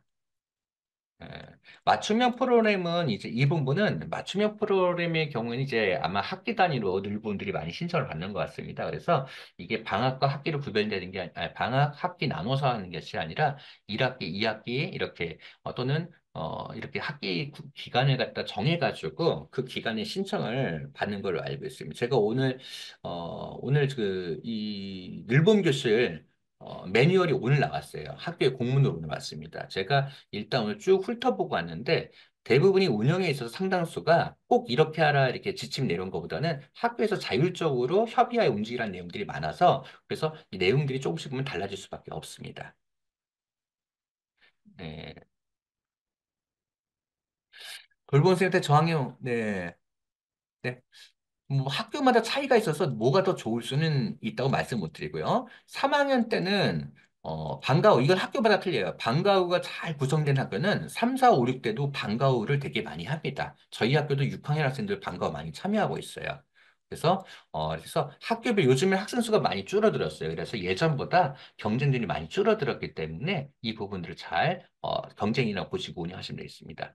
통지표는 다시 받기가 좀 어려운 편이 있어요. 왜냐하면 통지표를 다시 받기 위해서는 이 프로그램을 뭐 돌려야 돼요. 이게 어떻게 하면은 현재 시스템에서 막 날짜를 돌리고 막 시스템을 바꿔야 되기 때문에 굉장히 좀 쉽게 빼기가 좀 어렵습니다. 그래서 되도록이면 하고요. 정말 이게 급하실 경우 있죠? 당장 발급받기 힘들어요. 만약에 된다 하더라도 좀 시간이 필요합니다. 그래서 통지표가 혹시라도 분실해서 추가로 발행이 되면 만약에 24년도 1학기 때 분실됐다. 그러면 그 해년도권 쉽게 발급이 돼요. 근데 그 다음 년도 2025 넘어가면은 발급받기가 좀 어려워집니다. 난이도가 높아져요. 그래서 혹시라도 추가로 발급받아야 될 상황이 생기시면은 미리 좀 여유 있게 말씀을 주셔야 돼요. 학교에. 그래야지 학교에서도 시스템을 좀 검토를 하고 돌릴 시간이 필요합니다. 네, 학교별로 채용합니다. 늘봄 강사, 방과후 강사에 모여. 방과 후 방학 기간이라고 해서 방과 후 수업 따로 운영되는 게 아니에요. 예를 들어서 2분기 방과 후는 6월 달부터 9월 달 해가지고 방학을 끼고 합니다. 그렇기 때문에 기간별로 분기별로 선택을 하는 거지 방학 별도 그다음에 이 별도가 아니에요. 방과 후 수업은. 네. 네, 통지 평적은 전혀 중고등학교 영향 없습니다. 저희가 중고등학교 생활 통지가 넘어갈 때는 어떤 그 동그라미 세모에서 내용이 안 들어갑니다. 이 학생이 과목별로 어떤 내용들을 했었다. 이런 내용에 교과학습 발달 사항과 창의적 체험 활동, 행동 특성 이런 그 글로 써진 부분만 넘어가요. 그렇기 때문에 통지표는 전혀 안 넘어간다고 관련이 없다고 생각하시면 돼요. 중간 놀이 시간에는 부모님이 놀이터 보내실 거고 학교에 있는 걸로 놀이를 하게 됩니다. 이거는 전혀 필요 없으십니다. 그리고 이거는 이제 그 다음 강좌의 선생님이 설명하실 부분인데, 이 준비물 관련해서. 네. 자, 교무실, 행정실 구별하면요. 행정실은 이제 어떻게 돈 수납. 본 수납 관련된 거, 행천장 체험학습이라든지 이런 거 관련해서 할 때는 행정실이 주로 갑니다. 교무실은 이제 선생님, 담임선생님과의 통화, 또 방과 후 실무사업 이런 분들과 통화, 이런 것이 필요하실 때 이때 교무실로 하면 교무실에 이 전화를 필요하신 분들과 전화 연결을 해주시게 됩니다. 물론 행정실에서도 전화 그쪽 잘못 가시더라도 어느 분과 통화하시는 행정실에도 돌려주시긴 합니다.